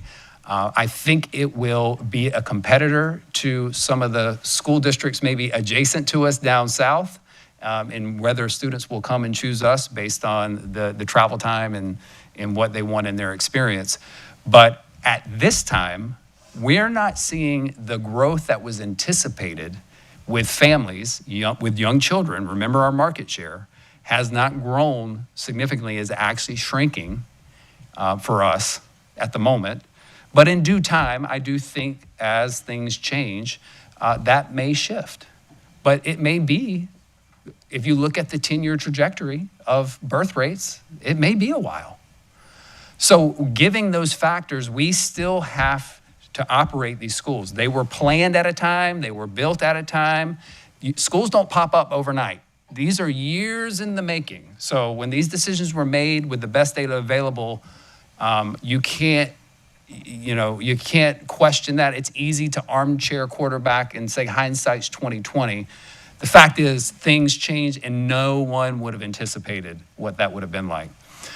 And so bottom line, it costs money to operate a school, to turn the lights on, to establish safety and security protocols, to have custodial, to have grounds people. So it's about a $9 million for us when you talk about operating just a building at Sky Ranch on a yearly basis in anticipation of Welland Park. And this does include staff, so those considerations would shift, but we put $17 million to fully staff it and to fully operate that school with all of its needs. Constraint number 4 is the Florida Family Empowerment Scholarship Impact. If you don't know what that is, it is a program eligible for families to receive funding through a scholarship. And mainly, we would see that the families would maybe choose a private school, or they would use it for homeschool expenses, other educational expenses as necessary. And when you take the data right now in Sarasota County, 4,800 students roughly are opting to use a scholarship. Here is an interesting stat around that. Only about 38% of them were students who were enrolled with us in our district manager charter schools. So the large majority of the students are not represented in our public school student population, or at least had previously had experience with us. If you take that number, that's roughly 5%. And listen, in 5% of anything, when you open up a new option, you're gonna get takers for that, right? If the Slim Chickens opens up down the street and I've been eating Chick-fil-A for all my life, I'm gonna go try Slim Chickens. Even though Chick-fil-A might be a more quality experience, I'm gonna try it. And so I think what you're gonna experience there in terms of the Family Empowerment Scholarship, for me, as the CEO of this establishment, I believe we offer a quality product that sometimes you gotta go away to come back to understand what you got. And we offer a really good experience for our families. And if we don't meet the experience of our families or the expectations, we wanna know about that. We wanna be able to learn from where we can and how we can improve on that. And I think the culture of our school district is learning to be more responsive to the needs of our community so that you do choose your public school system. But the bottom line is, the reality and the data show that only about 40% of the students taking a Florida Empowerment Scholarship were actual public school students. But it does have an impact. When students leave us for various reasons, school districts are built on the economy of scale. That is how we operate. So there are fixed costs that come with operating a school district regardless of the number of students. And when students leave that system, whether it be because they're not being born, or they're taking another option, or they're just not moving into the area, the costs go up per student if we have fewer students in the system. Here's an example of what that would look like. I want to start with a school resource officer, for example. By statute, every school building must have a school resource officer, and there is current legislation that may increase that, actually. For every 1,000 students, we may have to add an additional resource officer. So we'll see how that plays out. Just as a caveat, that would be 9 additional SROs for us if that does come into play. So that fixed cost would be in play in this scenario. And if you took a school of 1,000 students, you can essentially say that's about $100 per student to fund that SRO. If you just used a flat number, and I just say 100,000, we do not pay our SROs $100,000. That inclusive of their benefits and inclusive of all their, the total out the door costs, $100,000. That would be $100 per student. If just 80 students leave that school, and you have 920 remaining, now that cost for that SRO has just gone up $109 for that fixed cost. So to say that the money follows the student, yes, in the sense of that does in that that the money's going off out of the system, but the cost rises for every student that remains in the system because there are just things you can't scale down. You can't take a fourth of a bus route or a half of a counselor or a third of an SRO. We have to fully fund those things. The economy of scale is a real thing that school districts are facing right now across the nation. Then constraint number 5. This is what I do believe has created several issues for Sarasota County School District. And I'm very confident that we have a great plan to make sure that we're able to absorb this and move forward with a fiscally responsible and stable future. But the fact of the matter is, I call it an artificial financial reality. The time period in which COVID hit. It was 2020, spring break. Everyone fluttered off for spring break and never came back for the rest of the school year. And when we came back the next school year, it was a hybrid version of schooling. Some were doing virtual, some were doing face-to-face. But it was chaotic in school districts across the nation during that time period. And so the Fed stepped in. Well, first off, the state said, we're going to hold you harmless with the FEFP because we knew that in 2020, some students didn't come back. They kind of went AWOL on us. We didn't find them. We didn't know where they were, couldn't verify it. So the FEFP was held harmless that year, meaning that school districts received full funding for what they had experienced, even though they may not have been educating the same number of students. And then the Fed stepped in and really poured money into school districts to help address things like learning loss, PPE, sanitizer, you name it. There was a lot of resources and funding given to school districts over the 3-year period. Specifically for Sarasota County, it amounted to a total of $115 million with an expiration date. So you've heard us say things like ESSER. You've heard us say things like CARES, GEAR, ARP, ARP. All of those funding grants were a part of the big pandemic relief package received over the course of those years. And so you see the breakdown of what we received during that time. Non-recurring funding. So school districts tried really hard during that time to utilize those funds to the best of their abilities with many, many challenges. People were scared. Well, it was hard to hire people to give the interventions, to give the learning recovery, to do a lot of the things that the money was intended to do. Not only that, you had federal funds like Title I and Title II that you were allocated, layered on top of that. So spending those down like you're supposed to do annually became even more challenging for school districts. So you got the money, it has a purpose. You can't fulfill the purpose because you can't hire the people to do the things. And so that became a problem. At some point, Sarasota County decided to fund salaries and positions with one-time non-recurring dollars. And this is a breakdown here of what I was been able to ascertain in terms of those fundings. So you see, most of it went to school-based allocations. It could be literacy interventionists, instructional facilitators. I think even at one point we had pick a position given to principals to allow them to decide how to best meet their needs. We stood up an early learning department. I think that in and of itself, to me, in my judgment, it was a great thing. That early learning and the focus on early learning is so important. I wish it was done originally on recurring dollars, but we've made the adjustments. But the fact is that we stood up VPK when I got here. It had not been state funded prior to my arrival, but there's been some things we've done to offset this because it was initially set up with one-time funding, which is great. We just had to have a systemic plan to sustain it. And then, of course, we had student services staff, we had academic support, college readiness, IT support, human resources support. 182 positions were funded with non-recurring dollars. So when that cliff was coming, that expiration date was coming, you have to do one of two things. You have to eliminate the position or figure out how to sustain that position with reoccurring funding. Not only during that time was your lots of infusion in terms of federal funding coming into the school district, there was also an increased, a significant increase, historic increases in property values during that time. Remember, people were flocking to the state. We saw a surge.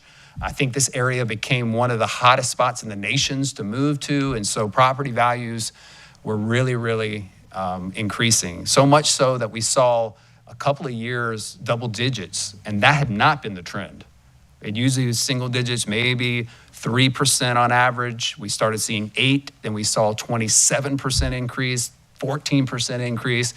So again, providing the district an influx of revenue during a time where it had revenue really kind of gave this perception like, wow, our fund balance was in double digits, things that were like, well, we're doing great.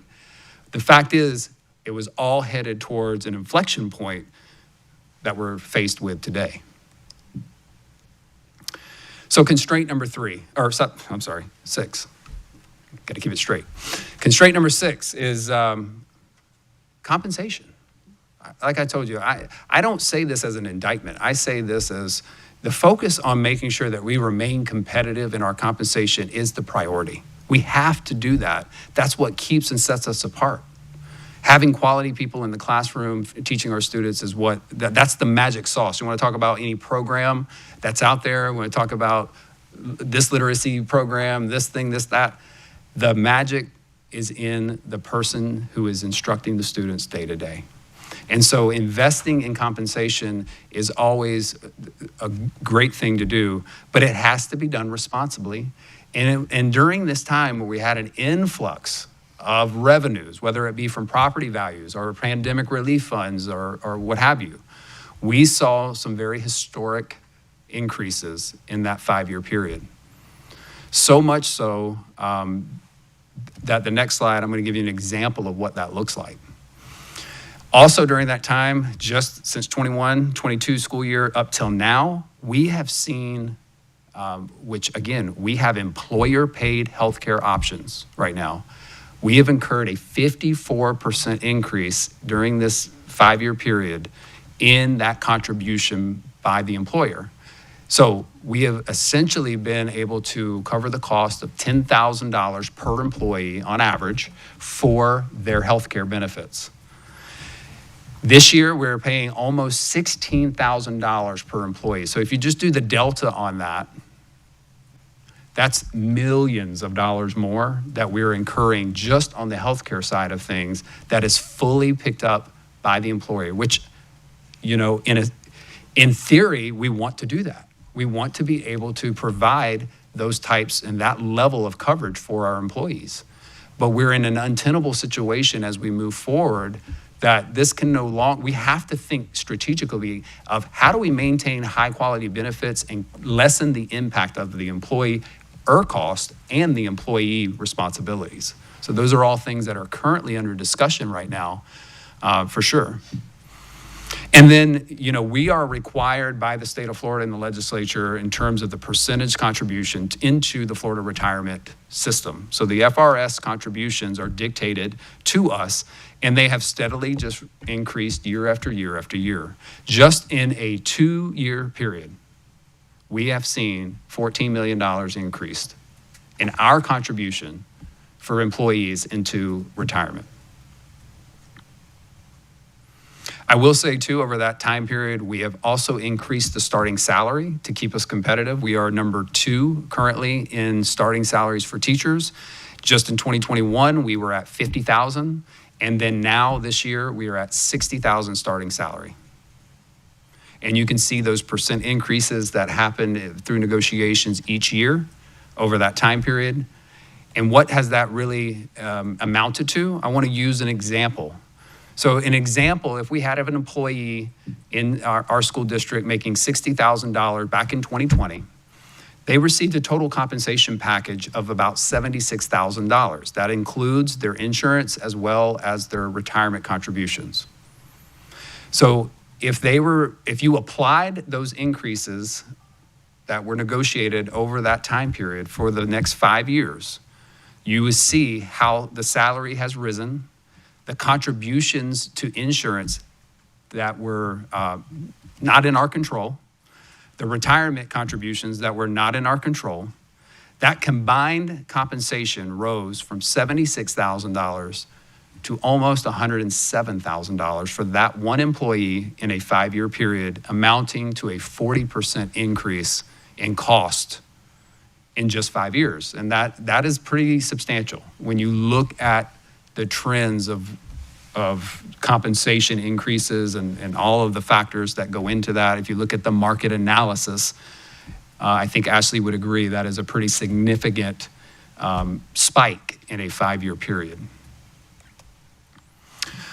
So again, when you talk about salaries and benefits, you got to have a conversation too about, okay, well, what is the total snapshot? What does it look like for the cost that we carry as a school district in terms of salary and benefits? In 2023, when I arrived, it was roughly $493 million, and we had 6,155 employees.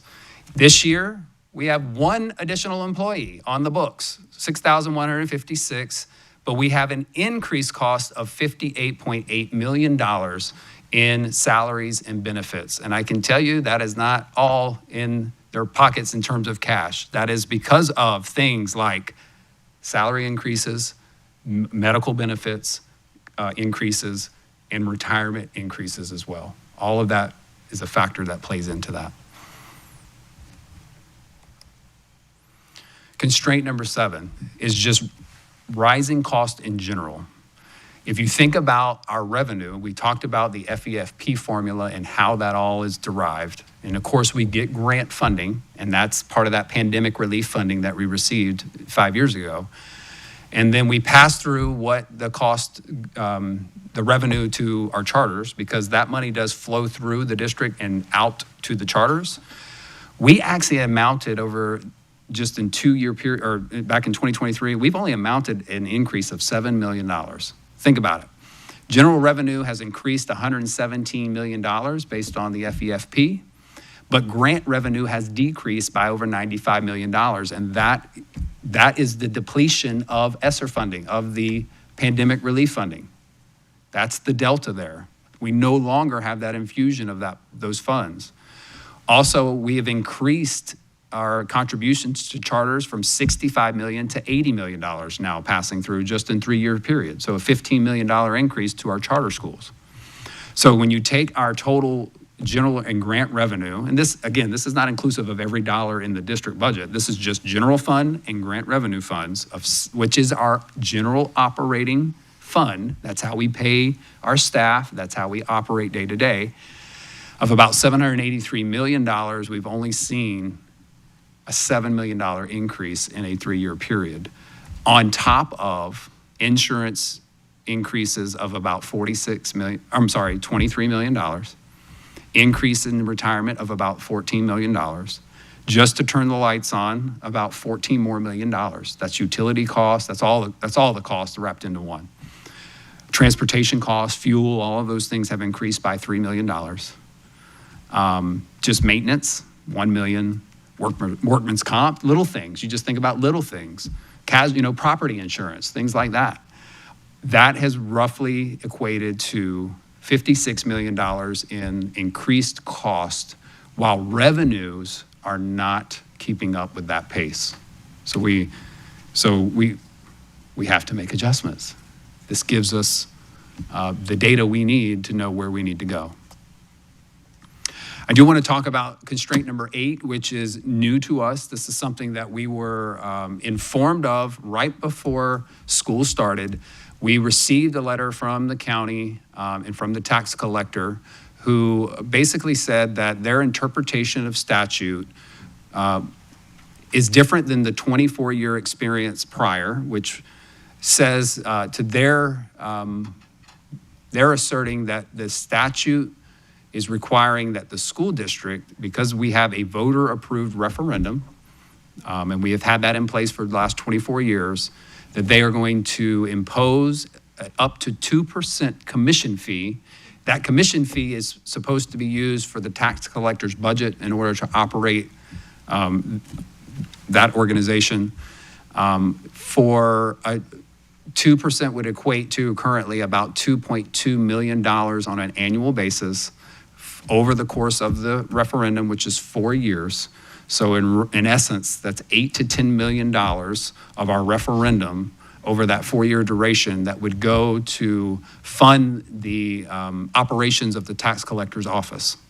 That has not been the case for the last 24 years. And so a couple of issues that arose through this is that we were informed of this after the school district had already approved this year's budget.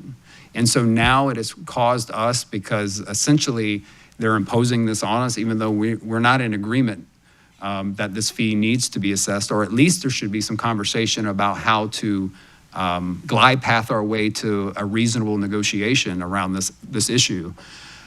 It is, when we are trending our expenses, we are doing very well until this issue comes to us. So that's a $2 million expense that we didn't plan for.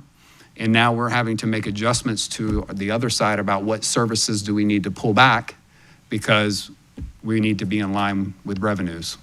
And those expenses are now throwing us out of whack here. So that's an issue to be resolved. We're still having conversation.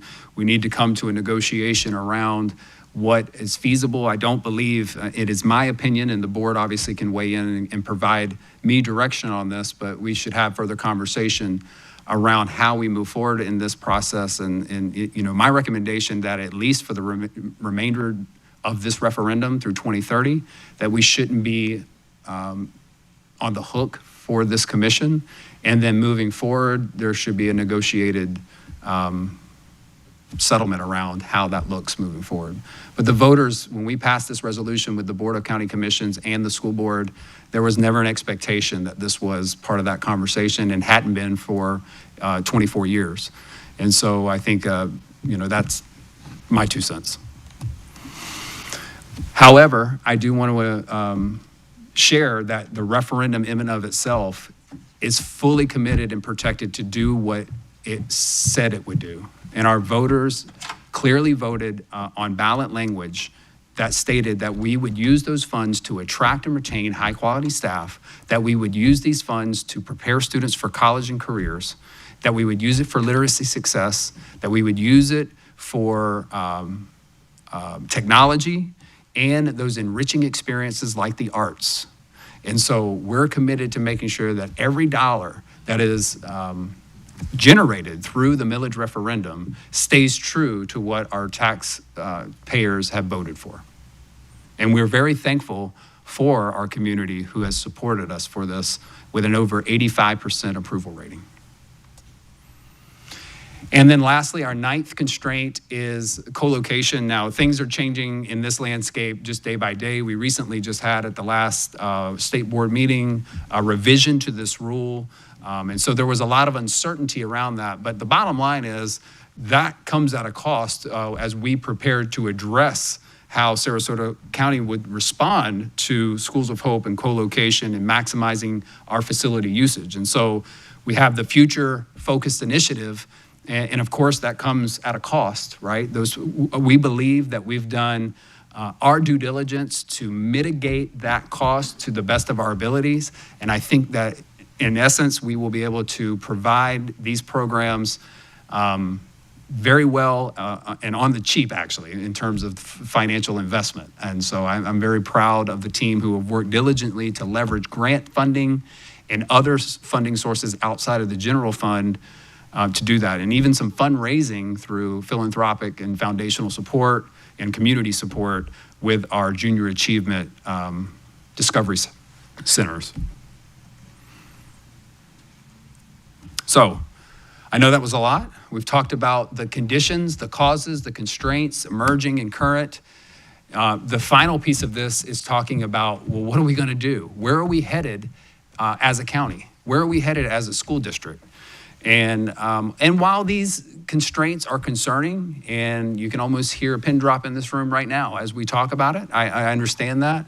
I want to reassure the board, I want to reassure our staff, our communities, our students and families, that while these financial realities are something we have to face, there is strategic steps to take to make sure that we are stable. And I look at them essentially in three aspects. And alliteration is always effective. So I have 3 R's that we're going to be using to address the issue. The first one is we have to realign our staffing to the enrollment that we actually generate. We, unfortunately, and you'll see some of the data moving forward here, we have gotten out of sorts with some of the staffing that is in place in terms of the actual number of students that we generate revenue for. And so we have to make a few adjustments. But in essence, making sure that that all stays within a quality educational experience. The second one is redesigning our medical plan benefits. You saw the numbers, 54% increase in just a matter of a few years. We are now expending $16,000 per employee on our medical benefits plan. We have to do that. And so that's where we are, through partnership and negotiations, landing in a position where we can continue to offer quality benefits as well as protect take-home pay for our teachers and our staff. You know, we do not want to affect, that is the last place that we want to look for. But when you're in an untenable situation with medical benefits skyrocketing $40 million or more in just a few years, you can't ignore the fact that you have to address that in some way, in some fashion. So redesigning our medical benefit plan is important. And then thirdly, we have to retire our expenditures that were planned with non-recurring funding. So there are things like contracts, there are partnerships, there are certain staff that we still haven't drawn down completely. We have absorbed them, but we need to come to a position where we retire these expenses that were planned with temporary funding. And so those are the 3 R's. What does that look like? Strategic 1, just strategy, aligning the staffing to enrollment. We are looking very closely. We've worked with every school through our staffing process. We've gone through our spring staffing process to make sure that our ratios and our class sizes remain low and in an acceptable level to provide a quality education. And when you look across our peer school districts, whether they be similarly sized school districts or surrounding school districts, we looked at where do we currently stand this year in 25-26, and we are at 15.7 to 1 teacher. And so how did that number derive? You just take the number of students and the number of classroom teachers in the system, and you make that division there. And that's where we're at 15 to 1. When we do our adjustments for going into the spring, that number comes to 16.0 to 1 teacher. So a slight increase, but when you look at the state average of 16.4 and similar sized districts and some high performing districts who have much higher ratios, whether that be 18 or 17 or even 19 to 1, we still will remain strong in terms of our ratio, as well as we will meet class size at the school-wide average. The state calculations at the average. So yes, will there be a class of over 18 in a K-3? Yes, you may have 19, you may have 20. You will not have 24. You will not have 23. You will not have 22. But you may be 3 over. As long as we meet that at the school-wide average, we stay in compliance as necessary. And that's how it's calculated. It's based on the average for those cohorts. It is 22 from 4th through 8th grade and 25 9th through 12th grade. And those are core classes. That does not include your elective classes, which can be larger depending on the program. So I say to the board in Strategic Action 1, what we've done thus far already in staffing is we've made adjustments to where we will be within these ratios, we will be within class size compliance, and we are planning to have plans in place at the 5th day count to know exactly where the needs are, whether we need to shift staff to schools with higher enrollment, and maybe enrollment's not coming in at one school versus another, or plugging in additional allocations as needed. In terms of the medical benefits and making sure that we're sustaining high-quality benefits, again, we've seen major increases. As you know, we're in negotiations, or we have been in negotiations with SCTA about what that looks like, and making sure that we still outpace the market, the benchmarks, the national benchmarks, for whether it be for deductibles, out-of-pocket maxes. We want to make sure that not only are we at the benchmark, but we're even below the benchmark, so that we remain providing a good quality product for our employees. But looking at things like spousal surcharges, tobacco use surcharges, anything that we can do to improve the value without having a major impact on the employee's take-home pay is what we're looking at. I know this is always part of the conversation, is flatten the district. Look at reducing all the district roles. The district does nothing. And that is important. It is important that we do know that the classroom is the most important, the schools are the most important. Work must continue at the district level in order to coordinate and organize and facilitate and make sure that we have an aligned system. But I do agree, we need to take the brunt of the impact to the best of our ability, and not in a way that significantly impacts in a negative way the services we're able to provide as a district. So we're looking at all of that, whether administrative realignment, reductions, looking at retitling, downgrading where we can, eliminating duplicative roles. We're using a different organizational structure versus just using the traditional functional structure where it's just like you report down this chain. We're exploring how to be more flexible and nimble and agile. So we're looking at a matrix style that I haven't even introduced yet, but I'll be introducing to our district levels. But we're flattening those lines, making decisions rapidly, with clarity, and faster. It's about efficiency. What does that look like? Because I know people really want to know exactly from an administrative level, what is the reduction? So I don't know that I can spell it out much clearer than what I have on the screen, because this is very, very specific, and this is a trend over the last years, so that there is no question about what's happening at the district level. Let's start back at 2020. We had a total of 252 administrators in the district. 124 of them were school-based, 128 of them were district level. As we moved to the next year in 21-22, there was an increase of administrators to 270.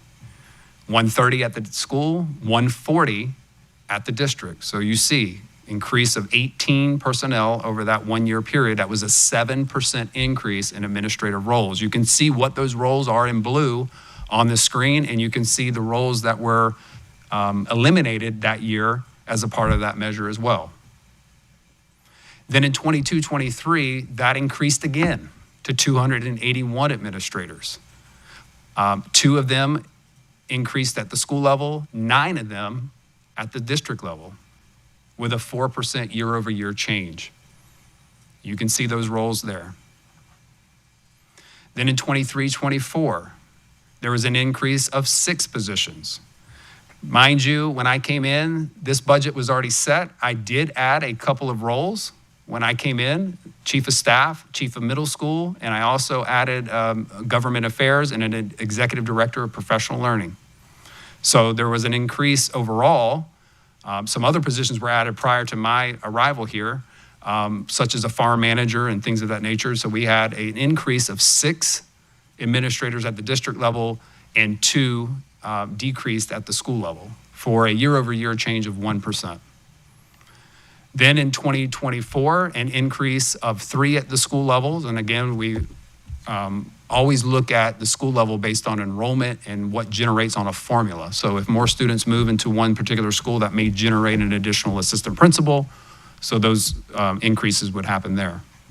And then district admin, there were 5 included there, one of them being a grant specialist. And let me just tell you that the money that we have received as a school district since that position has come in has been over $13 million in 2 years.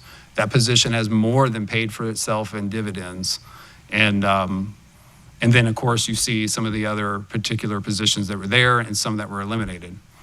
Then we hit 25, 26, and as the tides change with finances and you begin to understand the lay of the land and what you're facing, we begin to draw down. And so a significant number of positions at the district were drawn down this year in the summer and in the schools. We had 3 positions. Even though we opened up Sky Ranch, a brand new school, we reduced 3 school-based administrators due to enrollment, and we reduced 12 administrators, moving us down to 145. And you can see the shift and changes there. And then as we go into the next cycle, you're going to see significant, a 16% decrease at the district level, less administrators than we've had in many years at the district level. We added 1 systems analyst, but you can see the number of positions that we are decreasing in terms of district admin. And we are adding 3 at the school level because we are opening up a new school. Welland Park will open up next year. We have shifted many of the resources from existing schools over to Welland Park. So when you think about custodial and adding a custodial staff, we actually looked at enrollment trends across the district and made shifts of current allocations in custodial to Welland Park. Same thing in a lot of different areas. Food, nutrition services, all of that, we're working within to try to maximize and not add additional headcount where possible. And at the same time, and I want to be clear, this is only this is only administration. We've made other decreases as well in other areas. And then I know, the district, there could be the consideration of the how much the salaries of administration is sucking up the total compensation. So the breakdown that you see here is the percent of compensation per category. So when you take the total compensation, administration makes up roughly 8 to 9% of the total number of dollars that go towards compensation. And then our classified make up about 30%, and our instructional staff make up about 62%. And that has been the trend for many years. The 24 year was a little bit out of whack because of the hurricanes. Administrators worked 10 extra days and got FEMA pay that year. So there's some dynamics that play into that year where that shifted some. But if you look, the average has roughly been 9, 30, and about 62%. So what does that breakdown holistically across look like over the last several years, 6 years to be exact? So in 2020, we had 35,800 students. Now remember, it was really low that year because that was coming off of that COVID year. Remember, we all went home for spring break and didn't come back, and some kids didn't come back in the 2020 year. So we were held harmless in the FEFP. We had about 5,600 employees, 53. You see in the blue, that is the number of administrators, which makes up about 4.5% of the total cohort of staff. And then classified in light blue, and then the instructional you see in green. As you trend to the next year in 2021, you see those numbers change. We did see an increase in student enrollment bouncing back to 37,000, and staff increasing roughly over 200 positions that year. Then 2022-23, about 800 students increased, and we saw another 200 roughly positions added. Then 23-24, 37,700 with another 200 total staff added. Then you start to see some declines in enrollment after that. And I put over to the left, that was the year that the Florida Empowerment Scholarship began to be universal. Then 24-25, we saw a decrease slightly in student enrollment, but we saw an increase of about 30-ish roles added to our roster. And then that was also the year in 24-25 that HB 1457 came into place, and that put major implications around staffing full-time schools. Anytime students were on campus, a lot of safety measures were put in place that required an intensive amount of staff to enact. Then 25, 26, we see again a decline in enrollment, slightly of about 400-ish students. And we saw a drawdown because we started in phase one this summer to draw down the number of staff in positions. So we looked at vacancies, we looked at all of the different types of positions out there that we could collapse and shed as we begin to experience this decline in enrollment and the ending of all of the revenue sources that were all temporary. So that's where that, but we also did that and opened up a brand new school at the same time. So even though we drew down staff, we were able to redistribute staff over because we knew that schools would be losing students, which means staff could be moving over to the new school versus adding additional headcount. So all of that was examined very closely. And then as we go into next school year and we open up Welland Park and we look at our enrollment projections, we see significant decrease in the number of students projected compared to what we have now. We then see that we have to draw down and make the appropriate adjustments to overall staffing. So you can see administrators going down, you can see classified is slightly going down, and you can see teachers going down. I want to give you a little bit of context. If you looked at 2016, 2017, there were more students in the school district and there were 517 less staff members in 2016. So just for context, we still are in a place, and I know things have changed a lot in a decade. Lots have changed. Student behaviors have changed. A lot of things have happened. A lot of mandates have happened. A lot of things have occurred, which has required us to look at adding additional staff. So to say that we could go back to having 5,370 staff is not realistic, but it does give you context as to what we've been able to accomplish even under those circumstances. And then again, I told you the last one is retiring expenses on temporary funding. And so we're looking at everything. One of the things, part of the negotiation was our incentive supplements for ESC and Title I and renegotiating that. And it's the last thing we want to impact, but it was designed at a time when the funding was there to increase that. Our Title I's were receiving $3,000 annually to serve in our Title I schools. I can tell you we were by far and above the highest in the state offering that supplement. That average around the state is about $400. And it's great that we were able to do that, but it was done at a time when we had the additional funding, and now we're not experiencing that. So we've come to a negotiation to still provide something that I believe is very, very healthy. It's not where we were with $3,000, but we're looking at $1,200 as a renegotiated rate for that upon ratification. But those are things that we had to look at. So how do we continue to honor the work that our staffs are doing and still keep our stability financially? Same thing with ESE. We did the same thing. It was $3,000 if you had a certification and a caseload. And if you just had a certification, you got $1,000. Unfortunately, we're not in a position to just, if you hold a cert, whether you serve ESE or not, we're not in a position to continue to offer that. I do understand the intent at the time. It was to keep people engaged with helping in that process as ESE shortages were very, very real. But moving forward, we're looking at $1,200 for caseloads, if you have a caseload. Again, I know it's not nearly what it was, but it is something that we believe is still important to incentivize, as that is extra work. They are doing extra work, and they're spending more time outside of their contracted hours. So we have to find ways to appropriately incentivize that. And then any other support services that may have come about during that pandemic era that no longer are really needed or we can do without. So we're adjusting all of that as we go through. So to close, my last slide, I know it's been a long time.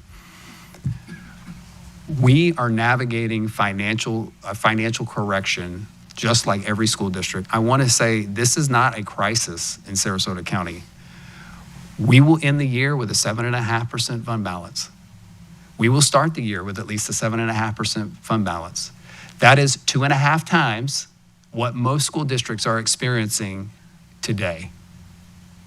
There are school districts that are facing below a 3% reserve, facing possible state takeover, because if they fall under 2%, that is not Sarasota County.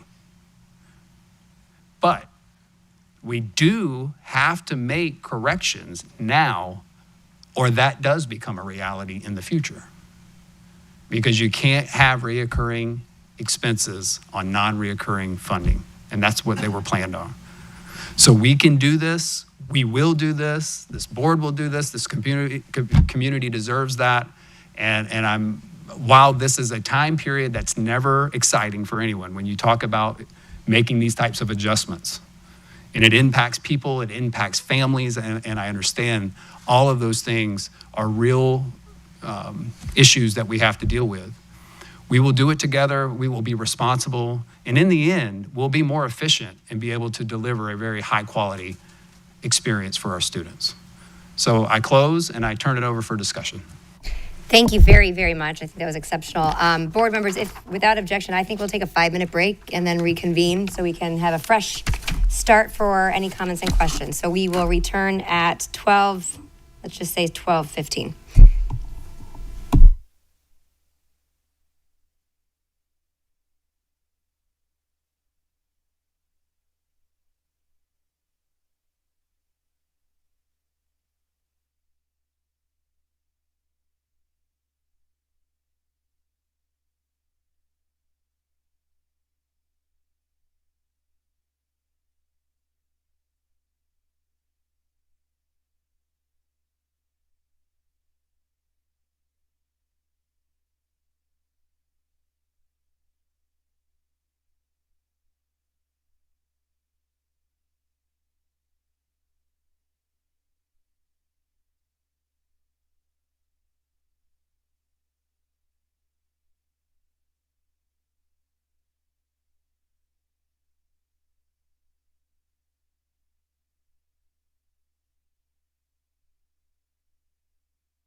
1 minute.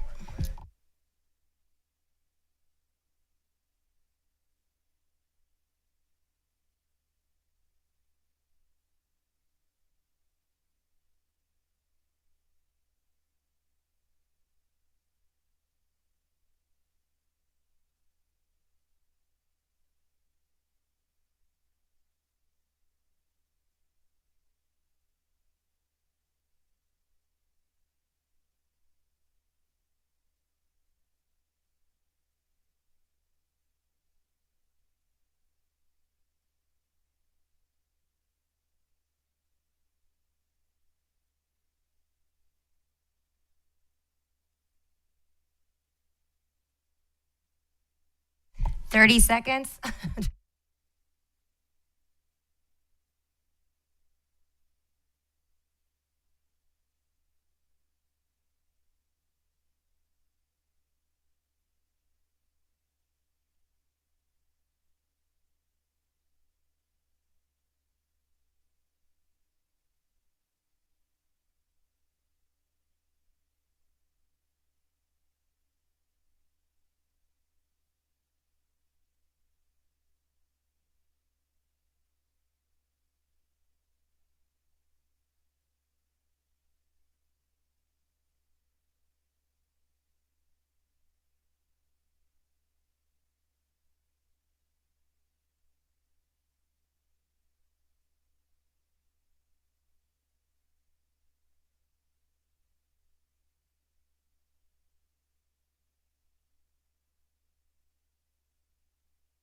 All right, we're going to get started. Thank you so much. So first, I'll go around with the members, but I have to say this was exceptional. I know there was a lot of work. I know I've seen the iterations of this presented at, what was it? Not Council of Governments, Convocation, but the added information and the context, I think, is so incredibly important, not only for the board members from a historical component, but I think for the public to really understand all the variety of impacts, decision-making that have occurred, but also I think I applaud our community for being engaged in this conversation. And while this is impacting not just counties across the state, it is indeed across the country, to really put perspective into, how we line up classroom and classified and administration, because it is, I certainly believe, everyone's intent to put a dome around the classroom and ensure that we're really protecting that and not be too top heavy. So I really, really appreciate you taking the time to add that information over the past couple of years. So with that, I will start to open it up to board members for comments or questions, and we'll start that way. Are there any? I don't see anyone lit up. I can't imagine there's nothing. Anyone want to start? Mrs. Rose. Thank you, Madam Chair. Extraordinarily informative presentation. You can see how much you, Superintendent Connor, and your staff have put into it, and I thank you for that, not only for the board, but for the community to understand the direction that we're going, which I'm very much in favor of. I especially like that you've recognized the administrative piece at the district level and are taking action to align that with what has traditionally been a staff and community perspective that is down to the very basic needs. So that is very much appreciated. I'm sure the community will look positively upon that. Yet at the same time, I can speak to the strength of the systems that you have put in place, the instructional practices, the accountability, the progress monitoring, all those pieces staying intact are extraordinarily important. And I know how tight you have made those systems. And I want to emphasize that piece and the appreciation for it. I know originally when you came to Sarasota County Schools, I believe that we informally or formally talked about consideration for a district-run charter as we go forward, and considering as part of your data that charter schools are increasing in numbers, is there any consideration or conversation amongst your staff that would be a benefit for us to stay competitive as we go forward to offer what appears to be a choice that the community has been seeking? Thank you for the question, and I would say absolutely. That is, we want to have multiple ways to engage our community and meet them at their need, right? And I think that the idea of the school district running a district-managed charter is something that I believe we can do very, very well, and it is a lot of conversation that we've had around what that looks like. One of the big pieces in that is that we will need to establish a nonprofit in order to have them to hold the charter. So we need to have a discussion about what that looks like moving forward. That nonprofit is obviously something that will be pivotal in making sure that it is run with the expectations that we expect as a school district, since it is a district-managed charter, because essentially charter schools are partnered with a nonprofit and typically contract with organizations to manage that. We, as the district, would be that manager.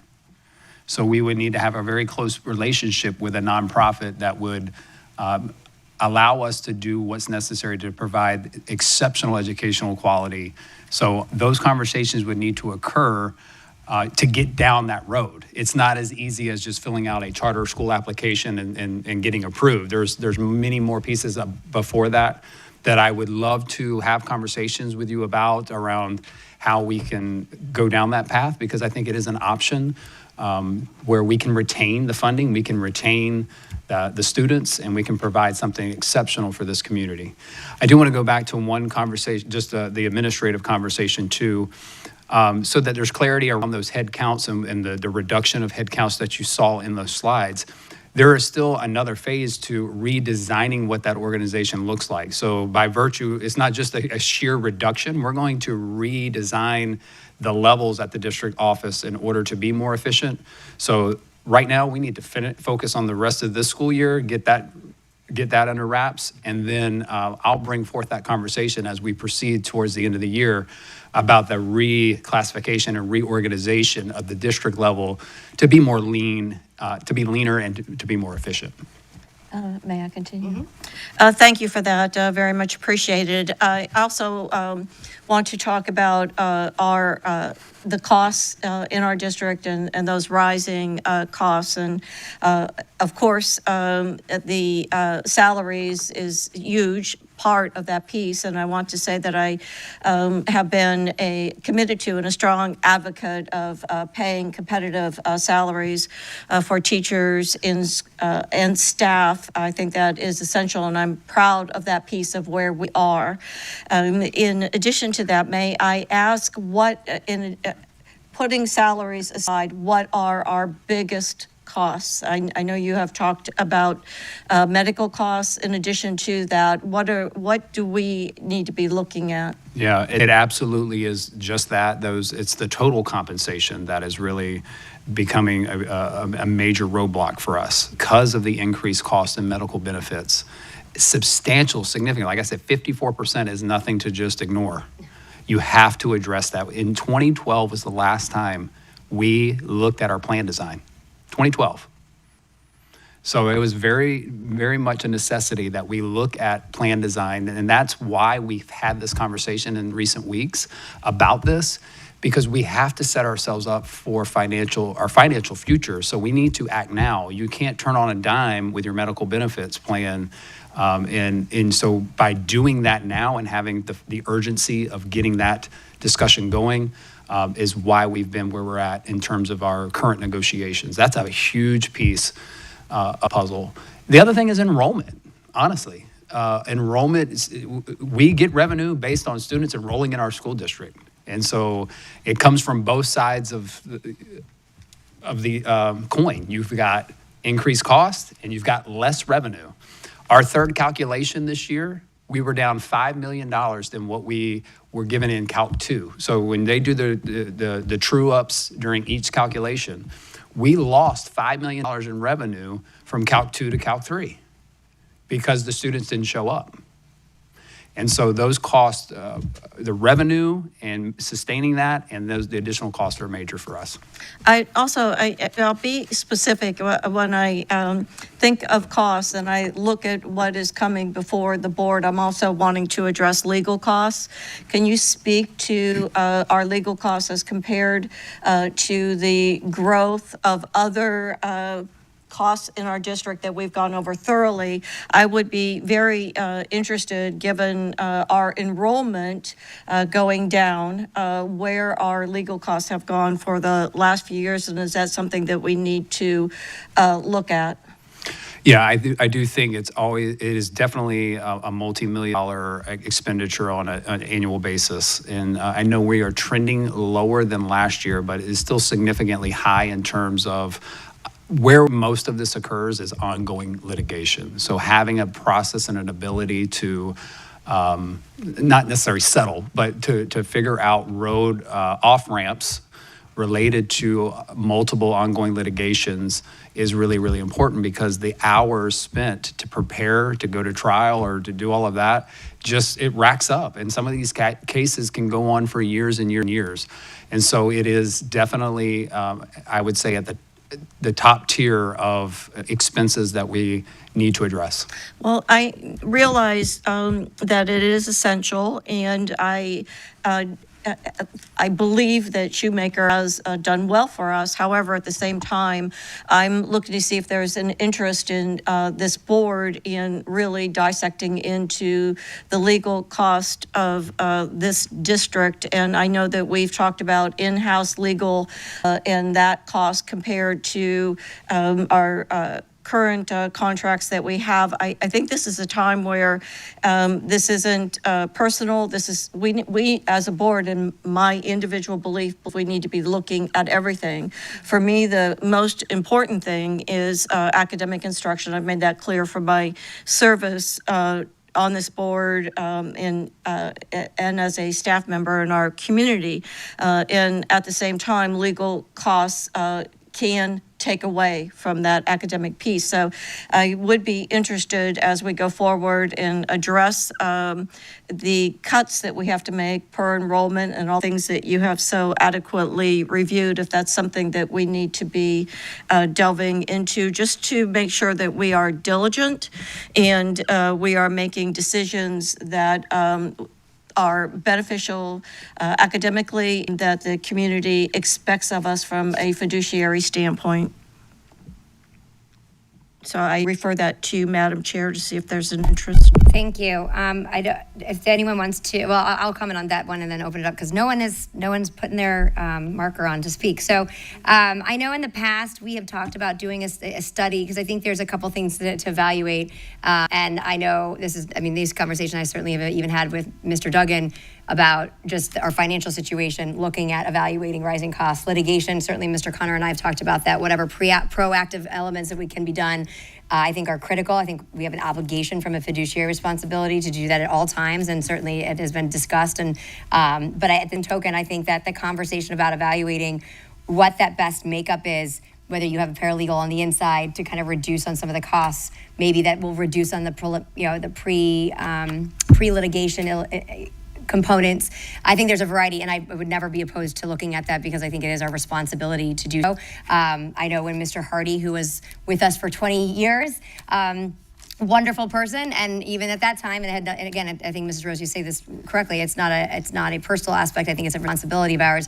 We certainly did it when we were when Mr. Hardy represented us. I did find at that time that he was far lower salary per hour compared to other outsource options. But we only looked at outsourcing options at that point. I don't think as a district we've looked at and what blend or in-house, and we certainly are at that size as a district that you see all different kinds of structural components. You see sometimes administration has their own counsel and the board has their own counsel. You see a kind of a combination. So I've been always supportive of us evaluating that. I want to be cognizant of the circumstance that's in front of us by way of the responsibilities that the staff has when it comes to the financial. So if that's something else you can take on, I don't think it's something we just quickly do, I think there has to be a proper evaluation of it for it to actually execute, like for us to give us the dividends that we are seeking. Because I bet you it's a combination of a couple different things. But I'm absolutely supportive of us evaluating that. Okay, now we have more. So thank you. And then please chime in on that conversation as well so that Mr. Connor has some direction. That's my take on that. But I do think I think absolutely. Mr. Edwards, you are up next. Thank you. Yes, I think I'm signed on for the reevaluation of the legal. I've asked for that a few times, so I'm on board. I would say a couple of things overall. Where we are, and I know Mr. Connor does say this, and it's all true, that we are reevaluating staff that were hired on temporary dollars and getting and making decisions about those staff. But I do want to point out that if I look at the budgets, which I've done, a lot of those investments that we made were in mental health support services, student services, pre-K, literacy. And so as we are downsizing, all those positions that Mr. Connor put that are leaving us, that was the idea, that we were going to trend out positions that we no longer needed and focus in on things that we do need. So at the time those investments were made, I think the shifts that we've made under Mr. Connor's direction are correct. I'm thrilled that we do more work in those three areas. The place that I'm still disappointed, which is not Mr. Connor's fault, is that where we keep competitive on salaries, where we are paying attention to what our students need, such as pre-K, mental health, and literacy, we can't afford the supplements on ESE and Title I, which I equate to us being 50th in the nation for funding. When you only give us X amount of dollars and we're trying to do all of these things, and we made really good investments in certain areas with the idea that other positions that were not core to what our focus. So all of that to me is moving in the right direction and was going to be the process regardless. Where we're still struggling is in the two areas of our fixed costs. And that's, I think, when we talk about medical, we talk about legal, 54% of legal, and I remember a few of us on the board looking at one year, we had a 19% increase in medical. We can't sustain that. And so we're at all of this is coming to plan. And the other place that I think is I still think is an elephant in the room is that when you look at 4,800 vouchers going out and 3,000 of them were never public education students, that's a significant amount of revenue that would have been allocated to public schools that are going into, as Mr. Connor quoted, regardless of income. I'm not quite sure regardless of income is the appropriate term. I would say it's going as tax breaks for the wealthy. And that's the real challenge here and kudos to Mr. Connor and his team for the systems, the programming that keeps us state of the art. And one of the things that I've said all along, which is, I think, so important for the public to pay attention to now that we've lived through the devastation of what vouchers can do to us financially. We've lived through what could happen to our top school district because of co-locations and schools of hope. Through Mr. Connor's leadership, we have sustained that A-level school district, and we're going to continue to thrive and be competitive. But think about how much more we could do if we had those 3,000 vouchers back in the system to really provide the kinds of services that are necessary, because we're right at the line here. We're right at the line. We say that staffing is equate to what it was in 2017. We didn't have enough then. That's why we went with the ESSER dollars and added to headcount. So I want to compliment you.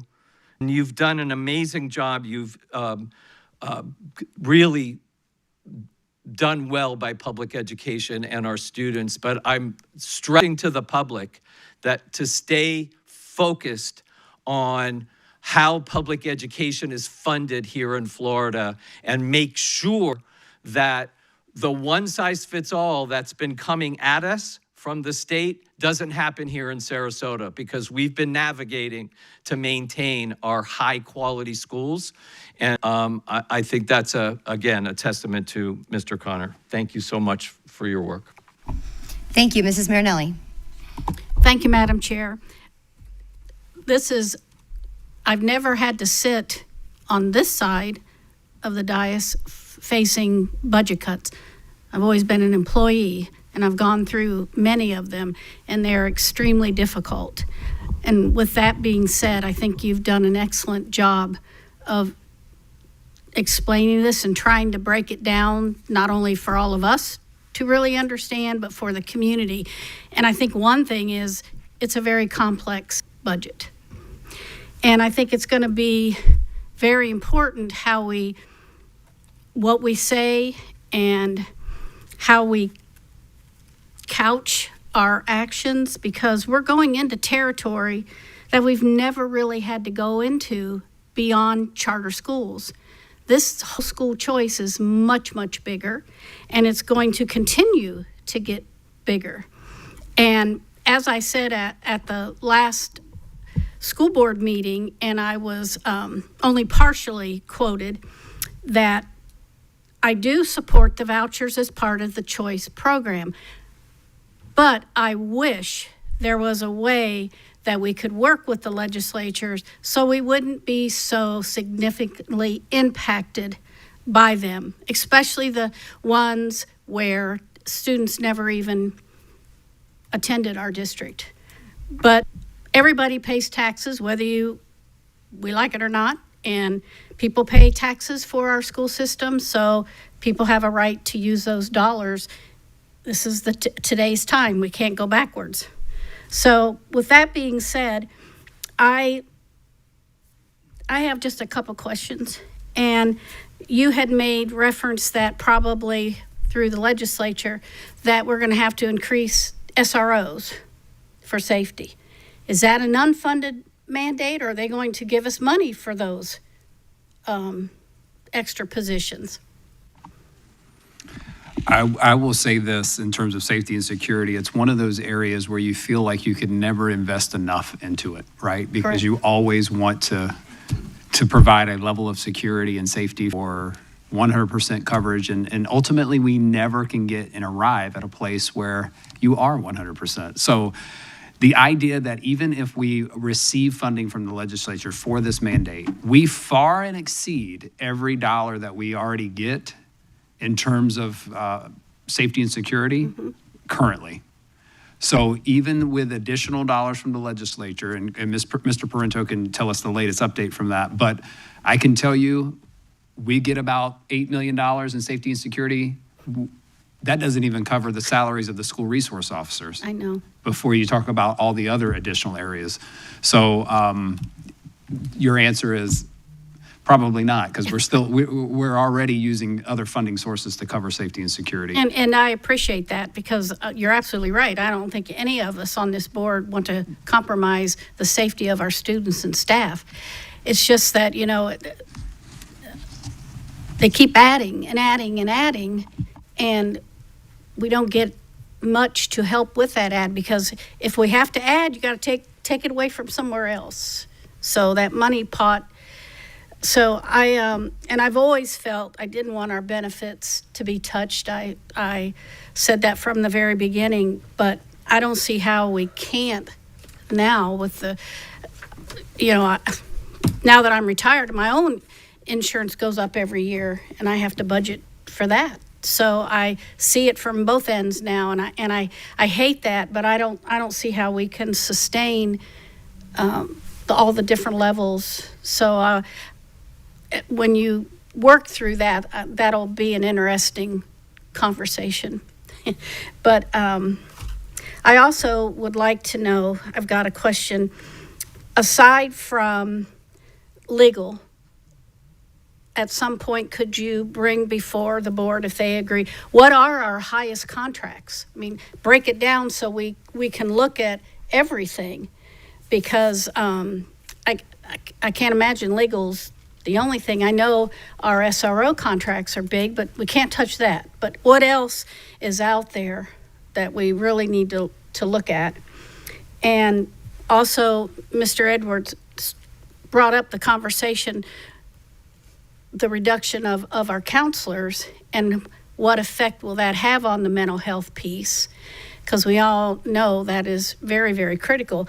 But with that being said, we cannot do it all by ourselves. We're going to have to partner with outside agencies even more if there are reductions, because staff are going to be dealing with those mental health issues, and that interferes with academics. So I'd like to know how we're going to be doing all of that. And then you sent out a survey to the community or to parents of why were they leaving our school districts, or what do they expect. Whenever that is done, you'll be bringing the results, because I'd be real curious to know why. I have a feeling I know what some of those points might be, but if they're academic points or safety points, those are things that we can deal with. If there are other outside things, we can't really deal with those. So I think that's everything. Let me just check my notes here. Thank you. That's it. If you think of anything else, certainly. Mrs. Barker. Thank you, Madam Chair. Thank you all. Thank you, budget team. Thank you so much for putting all this together in a way that is easily digestible for our constituents and our community. I really appreciate that. And I know that I have been a little bit of a thorn in the budget team's side, asking for lots of specific data, trying to understand it myself and make good decisions. So thank you for doing that. I really appreciate it. With regards to the 9 areas that we're facing right now in public education, I think, well, first of all, I have done my civic duty with regard to the birth rate, so don't anyone come at me for that. You're welcome. But on a serious note, I do think that the scholarships, as Mr. Edwards stated, have been a real turning point for us, particularly here in Florida. And I think it's important for us as a board to understand some of the national trends with universal scholarships or vouchers, because I think it will impact us coming down the road when we potentially get those students back into our schools. In Arizona, where they had universal vouchers, the research shows that the vast majority of students who left their high-performing public school returned to their high-performing public school within 2 to 3 years. But within that time, they lost an entire year of learning. So I think as a district, it would behoove us to be prepared that could be something that we see here in the future, that we may need to be doing, helping these students catch up once they do come back to us. Not that that's something that we can do right now, but I do think as a board, it's our duty to be aware of the trends and the research and prepared for that.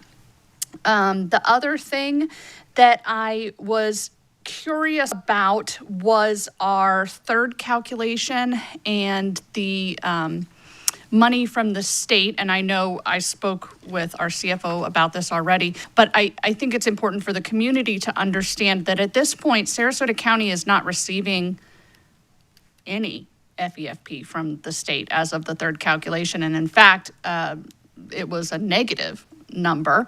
There is statute in place that is supposed to prevent that, but I'm sure we're still working that out at the state level. But I think it's important for our community to understand that at this point, Sarasota County, the dollars from the state are not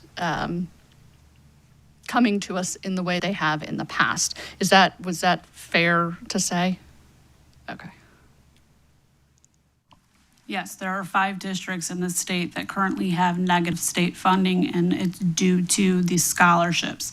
We are funded by 90% by local funds, so only 10% we receive from state, and currently the amount for the scholarships is greater than our state funding.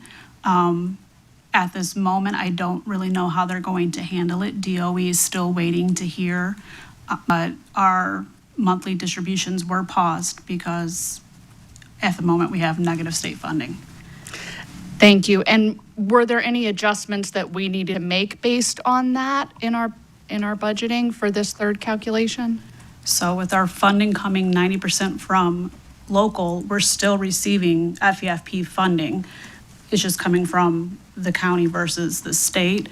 We anticipated that we were going to have a loss of revenue anyways because of the enrollment going down. And also we had a $2 million prior year adjustment, because if you remember last year, the third calc, which typically comes out in January, came out in March. And when that came out, a lot of school districts had a large increase in scholarships. And we, at that point, had already received more funding from what they calculated the third calc and the final. So we received more dollars from the state last year than when the final calc came out, that we owe them back $2 million. Thank you. And thank you so much for being prepared for that and for, being ready, because you saw the trends there. So thank you, because that puts us in a much better footing when we're making decisions going forward. But it's still important for the community to know that that's the situation we have put ourselves in as a state. And then the other thing that I've been having conversations around recently is our advanced programming funding. I know there was a big discussion last year, and the legislature had proposed cutting it by 50%, and then there was a lot of discussion about that, and they said that they preserved that funding, which technically they did, but the rearranging of the funding has actually resulted in a net loss for us and our schools. Is that fair to say? Yeah, so you're absolutely right. So if you recall last year, one of the things that was in discussion at the legislature was around add-on FTE or acceleration funding. And there was a proposal to cut that funding by 50% at one point. Through advocacy with our local delegation, I think Sarasota led the way in helping restore that fully funded add-on FTE. But what happened was it did not come in as it normally had based on if you earn the FTE based on pass rates of the examination, you get the funding. It became a categorical, and by becoming a categorical, it was funded to a cap. And based on the number of students across the state who earned qualified for the additional funding based on their pass rate, then that money was distributed across that. So it essentially diluted it by almost $1,000, like $907 of lost what we would have received in terms of add-on FTE, equating to $14 million is what we would have earned under the new categorical program that was around $12 million some odd dollars, with a reduction of about $907 per earned FTE. And so by virtue of changing it to a categorical, it has created this issue for us, where historically every school lost hundreds of thousands of dollars that they normally would have had in terms of that. So as they built out their budget for the next year, they had to consider that. So every school was affected by this. And so that's been the issue. Thank you. I appreciate that, because I've been certainly getting a lot of questions about that from my parent groups. So that is something to know, again, when we talk about the way that we are funded. Otherwise, I thank you. I'm grateful to be a part of a team that is so fervent in their wanting to be the best. So thank you for allowing me to serve in that capacity. I really appreciate it. And I look forward to what this next school year holds. Thank you. Mr. Edwards. Well done, Mrs. Parker. Thanks for putting those out. And all those 2 million, 1 million things doesn't really also reflect the additional 2.2 million that the county imposed for the referendum. So I just wanted to add that back. Thank you. Mrs. Rose. Oh, thank you, Madam Chair. I just would like to add from a fiduciary standpoint, because we are making significant cuts, that we, for the community's sake, that we are looking at everything. And the subject came up that our school resource officer program is barely funded. I think from my individual standpoint, it's my obligation to look at, just not because I'm recommending it, but from what does the Guardian program cost? And the Guardian program, in my understanding, works directly under the county sheriff's department. But I think that, as we make these cuts and staff see us making these cuts and the community does, and again, this isn't Karen Rose making recommendations. I want my constituents to know that we have looked at everything and we are making the wisest choices of the tax dollars and the referendum dollars that are generously put forth to the school district. And again, I'm just one board member, so that would be something I would defer to the chair and to the superintendent to see if there's an interest that we are looking at everything that isn't funded or is significant cost. Thank you. Thank you very much. Well, I know I have a couple comments. I want to say, to me, I think that I really appreciate you highlighting the various constraints, much of which, not much, but quite a few are the macro trends that we have very little impact, but they have a substantial impact on us. Even something as macro as birth trends.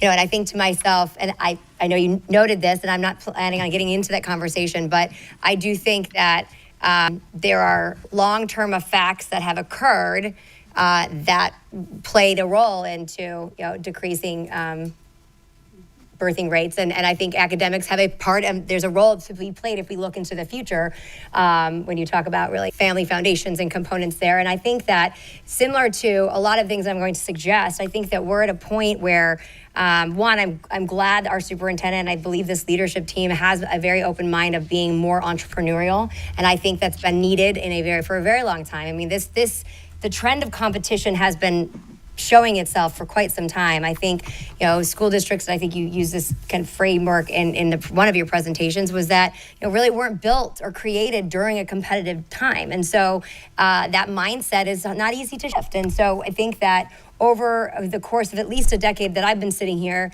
I think that competition has consistently grown. But I think that as an institution, this is not individual, but it made it harder for people. I think people were fighting the competition versus taking the time to think about how to be innovative and be competitive. And I do believe there's a lot of capabilities. Yes, there's incredibly more constraints and requirements that are required of a public school than there are when it comes to, for example, a private school. That is a reality, and that makes it a fairly fair statement when you say the uneven playing field when we're talking about financials. I think that you and I have this conversation all the time. I've said this before. I think that many families choose a school not solely for academics, but it's largely the environment. I think that over the last 5 or so years, there has been real concerns, and this is a macro issue. This isn't Sarasota. I certainly know we've talked about it, but about, it's similar, just hinging off the conversation we had right before this when it came to the demonstrations piece. There are families that are concerned because these are pivotal moments for their children, and they want to have faith that where they're sending their children aligns with their values and their concerns. And that's just a fact. Whether the perception or reality, it is something that's real. And I think that there's a real role that the board has and can continue to play when it comes to those things, and I have certainly never been shy about that commentary. I think that when you look at the competitive nature and how quickly you responded not only to, as a new superintendent, with, I think you had 3 weeks, maybe not even, when you had to present the first budget.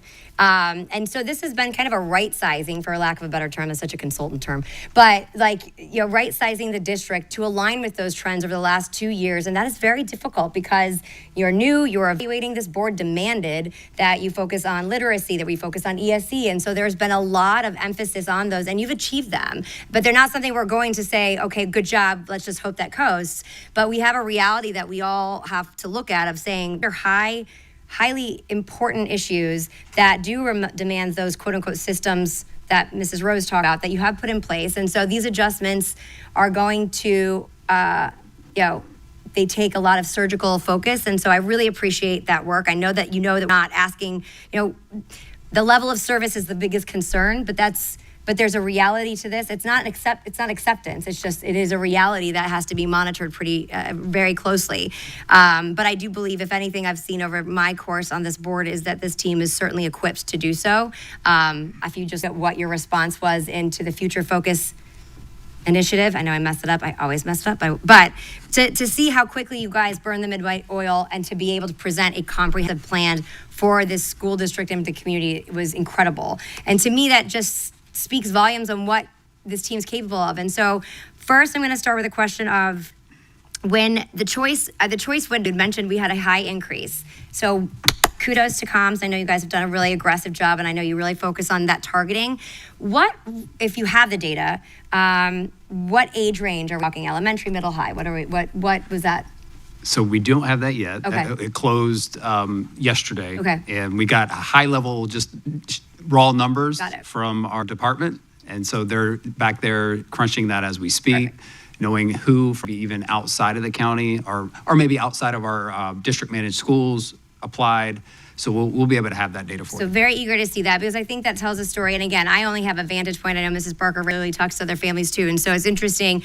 I know that what I experience isn't the entirety, but I do know that, as I've said before, many people who did attend Sarasota County schools, left largely around the COVID era. And I just want to note that, when you have, just because one student and they may have other children, families, when you lose one, you potentially lose many because they're completely rerouting their entire lives. I can speak with experience about that. So I think that that's important to know. I don't know, with the calculation of 3,000, if they never attended, I think that there's families you consider as a family unit versus just the individual student. And also, it isn't easy for kids to be, my personal opinion, jumping around. But I think the goal has to be, how do we lure them back? I know that you are painting the picture, but this is to my fellow colleagues on the board. This is to members of the public. And yes, there's some advocacy. If you want to focus on the state level, that's your prerogative. But I really think, like I said, the last 10 years, I think there's been a lot of emphasis of the anti-competition, where we can use our time and focus and our true understanding of academia and where we can go that's going to meet the market. You look at the micro schools and you think to yourself, why are they choosing that? And that's growing extraordinarily quickly. What's interesting about those is it's not the traditional, you have a student for this grade, you have a teacher for this grade, you have another teacher for this grade. You're in a environment where it's small, but they also know the same teacher over a course of time. I want to challenge us to start thinking very much outside the box. These are things we can do.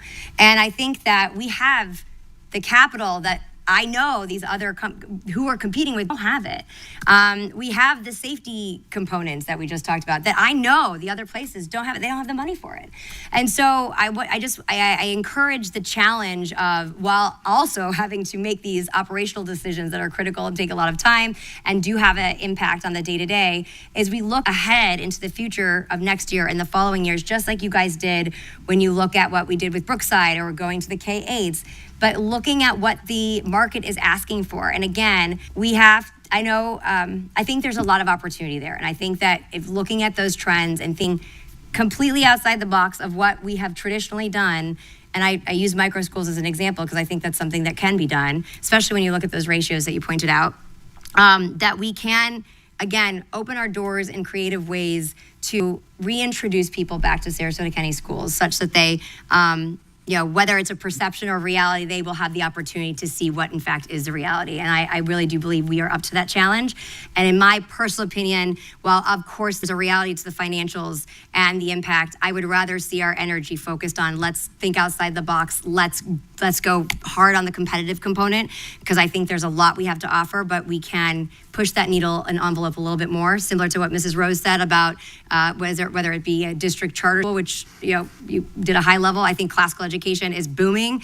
I wish we were the ones that were opening up a classical education. I am a huge advocate of classical education. I think when you look at even our curriculum selection, we have to be very thoughtful about what are other families using or choosing, and what is it compared to what we offer. When we think about civic education or any of those things, I know the Florida standards allow us to be a lot more creative or competitive in that space than most other states. I want us to use that because I think we can compete. And like I said, I believe we have far more advantages than a lot of our competition. But I think that it's a big institution and sometimes it's really hard to shake that up. But I think through your leadership and your team's leadership, you guys are unmatched in that capability. And so I just want to encourage that moving forward, because I do believe that while this is a tough swing, I want our energy also to be focused on how we can continue to push that needle and compete. And I look forward to hearing about what those age ranges were, because I also think we have a huge advantage when it comes to high school. Again, that's probably a bit with my personal experience, but when you look about what that competition is and what families are looking for, I think we have a good position for that. So I'm very curious to see what that age range was from the choice selection. I wanted to note that I think it's so important to highlight the costs of expenses of health and benefits. I'm so glad you outlined it, because it's so easy to look at year over year, but it's apples and oranges. We're talking about the baseline denominator of the student enrollment being the driving factor of what is bringing in our money. And then looking at the FRS component, I don't think many people realize how much that has that constraint, and also the health benefits. I think that I know over the last 10 years that it's been a regular discussion about how much we pride ourselves on the very rich benefit package that we offer our staff. And I think we have not always done the best job of articulating that. I think that also the fact that we have to negotiate our plan design is a very unusual thing that I hope people recognize. That's a big challenge, and the fact that it hasn't been done from 2012 is not because it's a poor fiduciary decision-making as the board. I think it's very unusual for a board to have to renegotiate with their union when it comes to health benefits and that design. But I am grateful that they've come to the table, that we're able to do that. So I'll give credit where credit's due. But I think that as we move forward, there are a lot of very challenging components that I think you guys have illustrated. You're willing to move forward. You're able and capable to do that. And to all the staff and families that we all have, I'm sure, heard from people who are concerned when it came to surplusing and what have you. And I know that that's just a preliminary, but Mrs. Marinelli, I appreciate your comments, because you've been on the other side of this, and none of us take that lightly. But we do have a responsibility to right-size this. And the last thing I'll say is I have always had concerns with non-recurring dollars going to any funding, any position. I've said it over and over and over and over and over again. My voting record on budgets will substantiate that. I don't want to tie the hands of the superintendent when it comes to the creativity that I just asked for, but I do have serious caution anytime there's any position, if it's grant funded, for example, whatever we can do to make it crystal clear that is a temporary funding mechanism for that individual who takes that position, but also for the board, because I think it's unusual. I don't think we'll ever have an ESSER situation. I mean, literally the district has so much money they didn't know what to do with that you'd never, ever, ever find that in education. But it's put us in a challenging spot, but I really, I appreciate the work that has been done. I know that there's a lot of work ahead. Krista, I genuinely I know that many people in this community may not realize how valuable you are to our ability to sustain all of these different fluctuations. And I am very, very grateful for your work and for your partnership and for your commitment to this district and community. So seriously, bless you. Thank you very much for your work.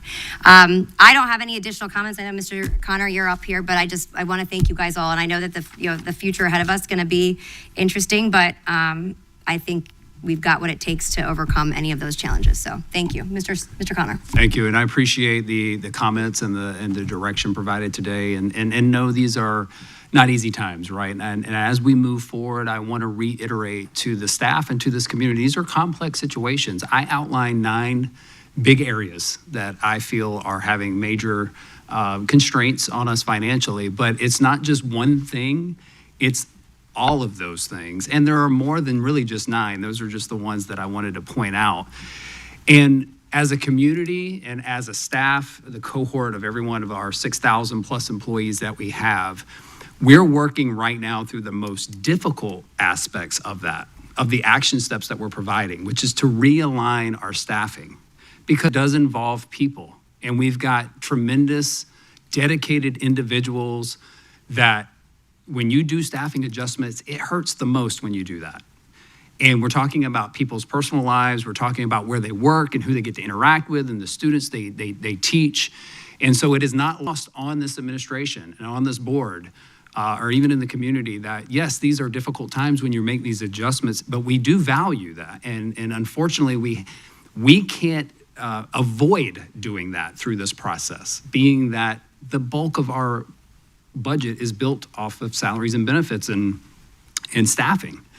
And so I just want to highlight the fact that we understand and we do care, and this is not done just as an afterthought or not thinking about the people who are involved in these very tough situations. And then on top of that, the second thing is benefits. It's a very sensitive topic. You know, you're talking about people's health care and what that looks like for them on a personal level. And so none of that is lost on me personally as we sit down and have these very, very heavy, significant conversations about how this impacts the cohort of people here. But we do have to make adjustments, and enrollment drives everything. I am committed to being the best school district in Florida, the best option in this county to make sure that we have the most families choosing that experience so that we are not affected by the economy of scale or any of these other things that I've highlighted today. And I know this team is too. They work tirelessly to make sure that we are the premier provider. And the only way that we can prove that is day in and day out. It doesn't happen overnight. We have to prove ourselves. And I'm so glad that even though 78 applications to a very brand new program doesn't sound like much, people are beginning to understand that what we're providing is new, it's innovative, it's meeting the demand that's out in the market and what our families want. But at the end of the day, this is a people business. And I care about the people here. I know the impact that it has on every individual here. Whether it's a title change, whether it's a surplusing situation, whether it's I have to consider an additional contribution to my medical benefits, or I've been reduced in a supplement going into next year, those are not easy decisions. But I just ask for your grace as we go through the process because it has to happen. There's no way to avoid it, and our community should be supporting us along the way. So thank you so much. I agree. Well, I appreciate everyone's work today, and I look forward to additional conversations that are productive and moving us forward. That concludes all the agenda items. I will open it up to member comments. Are there any comments? Ms. Marinelli, go ahead. Briefly, again, I'd like to thank everybody here, but also please take it back to the rest of the staff because I know how all that works. It takes really a team. So thank you so much. Because these are going to be difficult times. And also I want to thank our teachers and other staff in the schools because this is very difficult. And we're all here for children.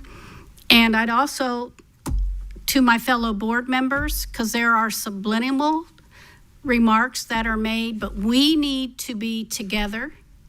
The politics has Whatever side you're on needs to be gone. We have serious issues, and that's the budget, and we have to provide the best education. We're not going to change things that are going outside of our purview. We have to work with this framework and have our families trust us. I never bring up all this kind of stuff that goes, I talk to families about what our school district has to offer, and I spend a lot of time talking to parents about our high schools that have not traditionally had their children in our schools, but they know our high schools. There's no other better academic programs and choices in those buildings than our high schools. And I think it's our responsibility to keep trying to get parents to trust us, to know that our teachers are teaching the curriculum and the standards, and that we all want is what's best for every student and every teacher. So I challenge all 5 board members, that's what our goal is. The rest of it, because we have serious work to do, and we need to be supportive, and we have to look at that budget.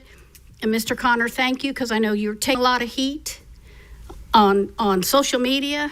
There's a lot of untruths out there on social media, and we can't control that either. All we can do is get the correct, accurate message out there to the community that our schools are the best. So thank you. Thank you, Mrs. Marinelli. Are there any additional comments? I'll just close with, I didn't comment on this, apology. In addition, and I think Mrs. Rosa talked about the security piece, I think everything on the table within the bandwidth that's capable, that you're capable of doing, right? So, because I do think any structure that we have to be evaluated, legal has been something we've talked about for many years, about reevaluating any way we can support or supplement when it comes to safety and security or being creative. I'm all ears for any of that. Again, I want to be sensitive to the bandwidth, to the staff of what you guys are facing right now. And I defer to you, Mr. Connor, on that. You'll know what that looks like. But when it comes to, especially given the certain, this is a very challenging time, but it also sometimes poses really creative opportunities can come about as it, and that goes across the board. That's not specific to any one department per se. I think that this kind of situation forces that. So those were my comments. Mr. Edwards? Just to piggyback on that, I'm not interested in the Guardian program. I'm not interested in going down that road. That's me. But also, when you mentioned about Mr. Connor taking heat, I also want to point out that at least, and I'm assuming all board members are looking into the future, but when we went through the re-engineering process, I keep forgetting your acronym for Schools for Hope, future. But those are things that just dropped out of the sky. I know, at least in my one-on-ones, that I had been talking about enrollment issues with the superintendent since he got here.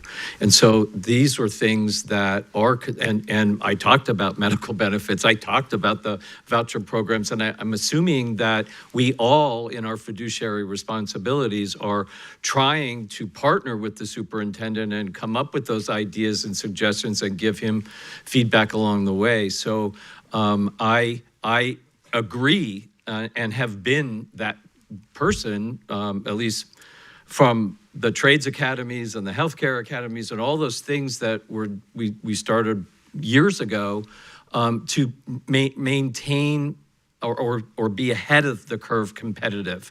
So I think we have a culture now, I even think it exists on the dais, where we are all working in the same direction to be competitive, to be the best game in town, and to point out where the challenges are coming at us financially. And I still don't think, in case I'm not 100% clear, that maybe the legislature has good intentions for a lot of other school districts that are way behind us in academic achievements, but when they legislate it in such a way that it's a one-size-fits-all, and it usually ends up hurting us instead of advancing what we're already doing and doing well. So those are just the kinds of things that I like to bring forward to the public. And thank you for the additional moment, because I am not interested in the Guardian program. Thank you, Mr. Edwards. Mrs. Rose? Thank you very much, Madam Chair. I think it's important to reiterate that I am not recommending the Guardian program, and that I'm not saying that I'm interested in the Guardian program. I am saying that it is my fiduciary responsibility to our taxpayers, to this community, that we are explicit with this level of budget cuts on what we are choosing to use our community's tax dollars for. And in addition to that, of course, comes the quality with it. But given the way narratives come forth, it's important for me to clarify my intention is fiduciary and fiduciary only. Thank you. Thank you. Well, I'll close with, I think that Mr. Connor has illustrated his creativity over the course of the last 2.5 years, bringing things forward. And I think this will be no shortage of that. Whatever's on, everything's on the table as far as what may be needed, but also without interrupting our core focus and the quality that we bring. I want to thank the team and Mr. Connor for for the added elements of bringing forward context. I know that. Again, I love that the community is paying attention. I think that's a good thing. But I also want to make sure we have the opportunity to provide the accurate information so that when they are looking at these expenditures, because there is real impact, as Mr. Connor so eloquently just articulated, when it comes to these decisions, they're personal, and we all recognize that. And so for that reason, I think it's critical that we provide as accurate as information so that people understand that these are being very thoughtfully approached, but that they also understand what the historical components are, because when there's emotion aside with not accurate information, that's not a good place to be. And so I appreciate the extra work you guys did to bring that forward. I think it was incredibly well done, and I genuinely appreciate that. I see no additional names up on the speaker list. All right, so that concludes us. Our next board meeting is on March 24th at 10 o'clock. We will have spring break in between there, so I hope everyone enjoys it, whatever you may be doing. And if there are no additional comments, we are adjourned.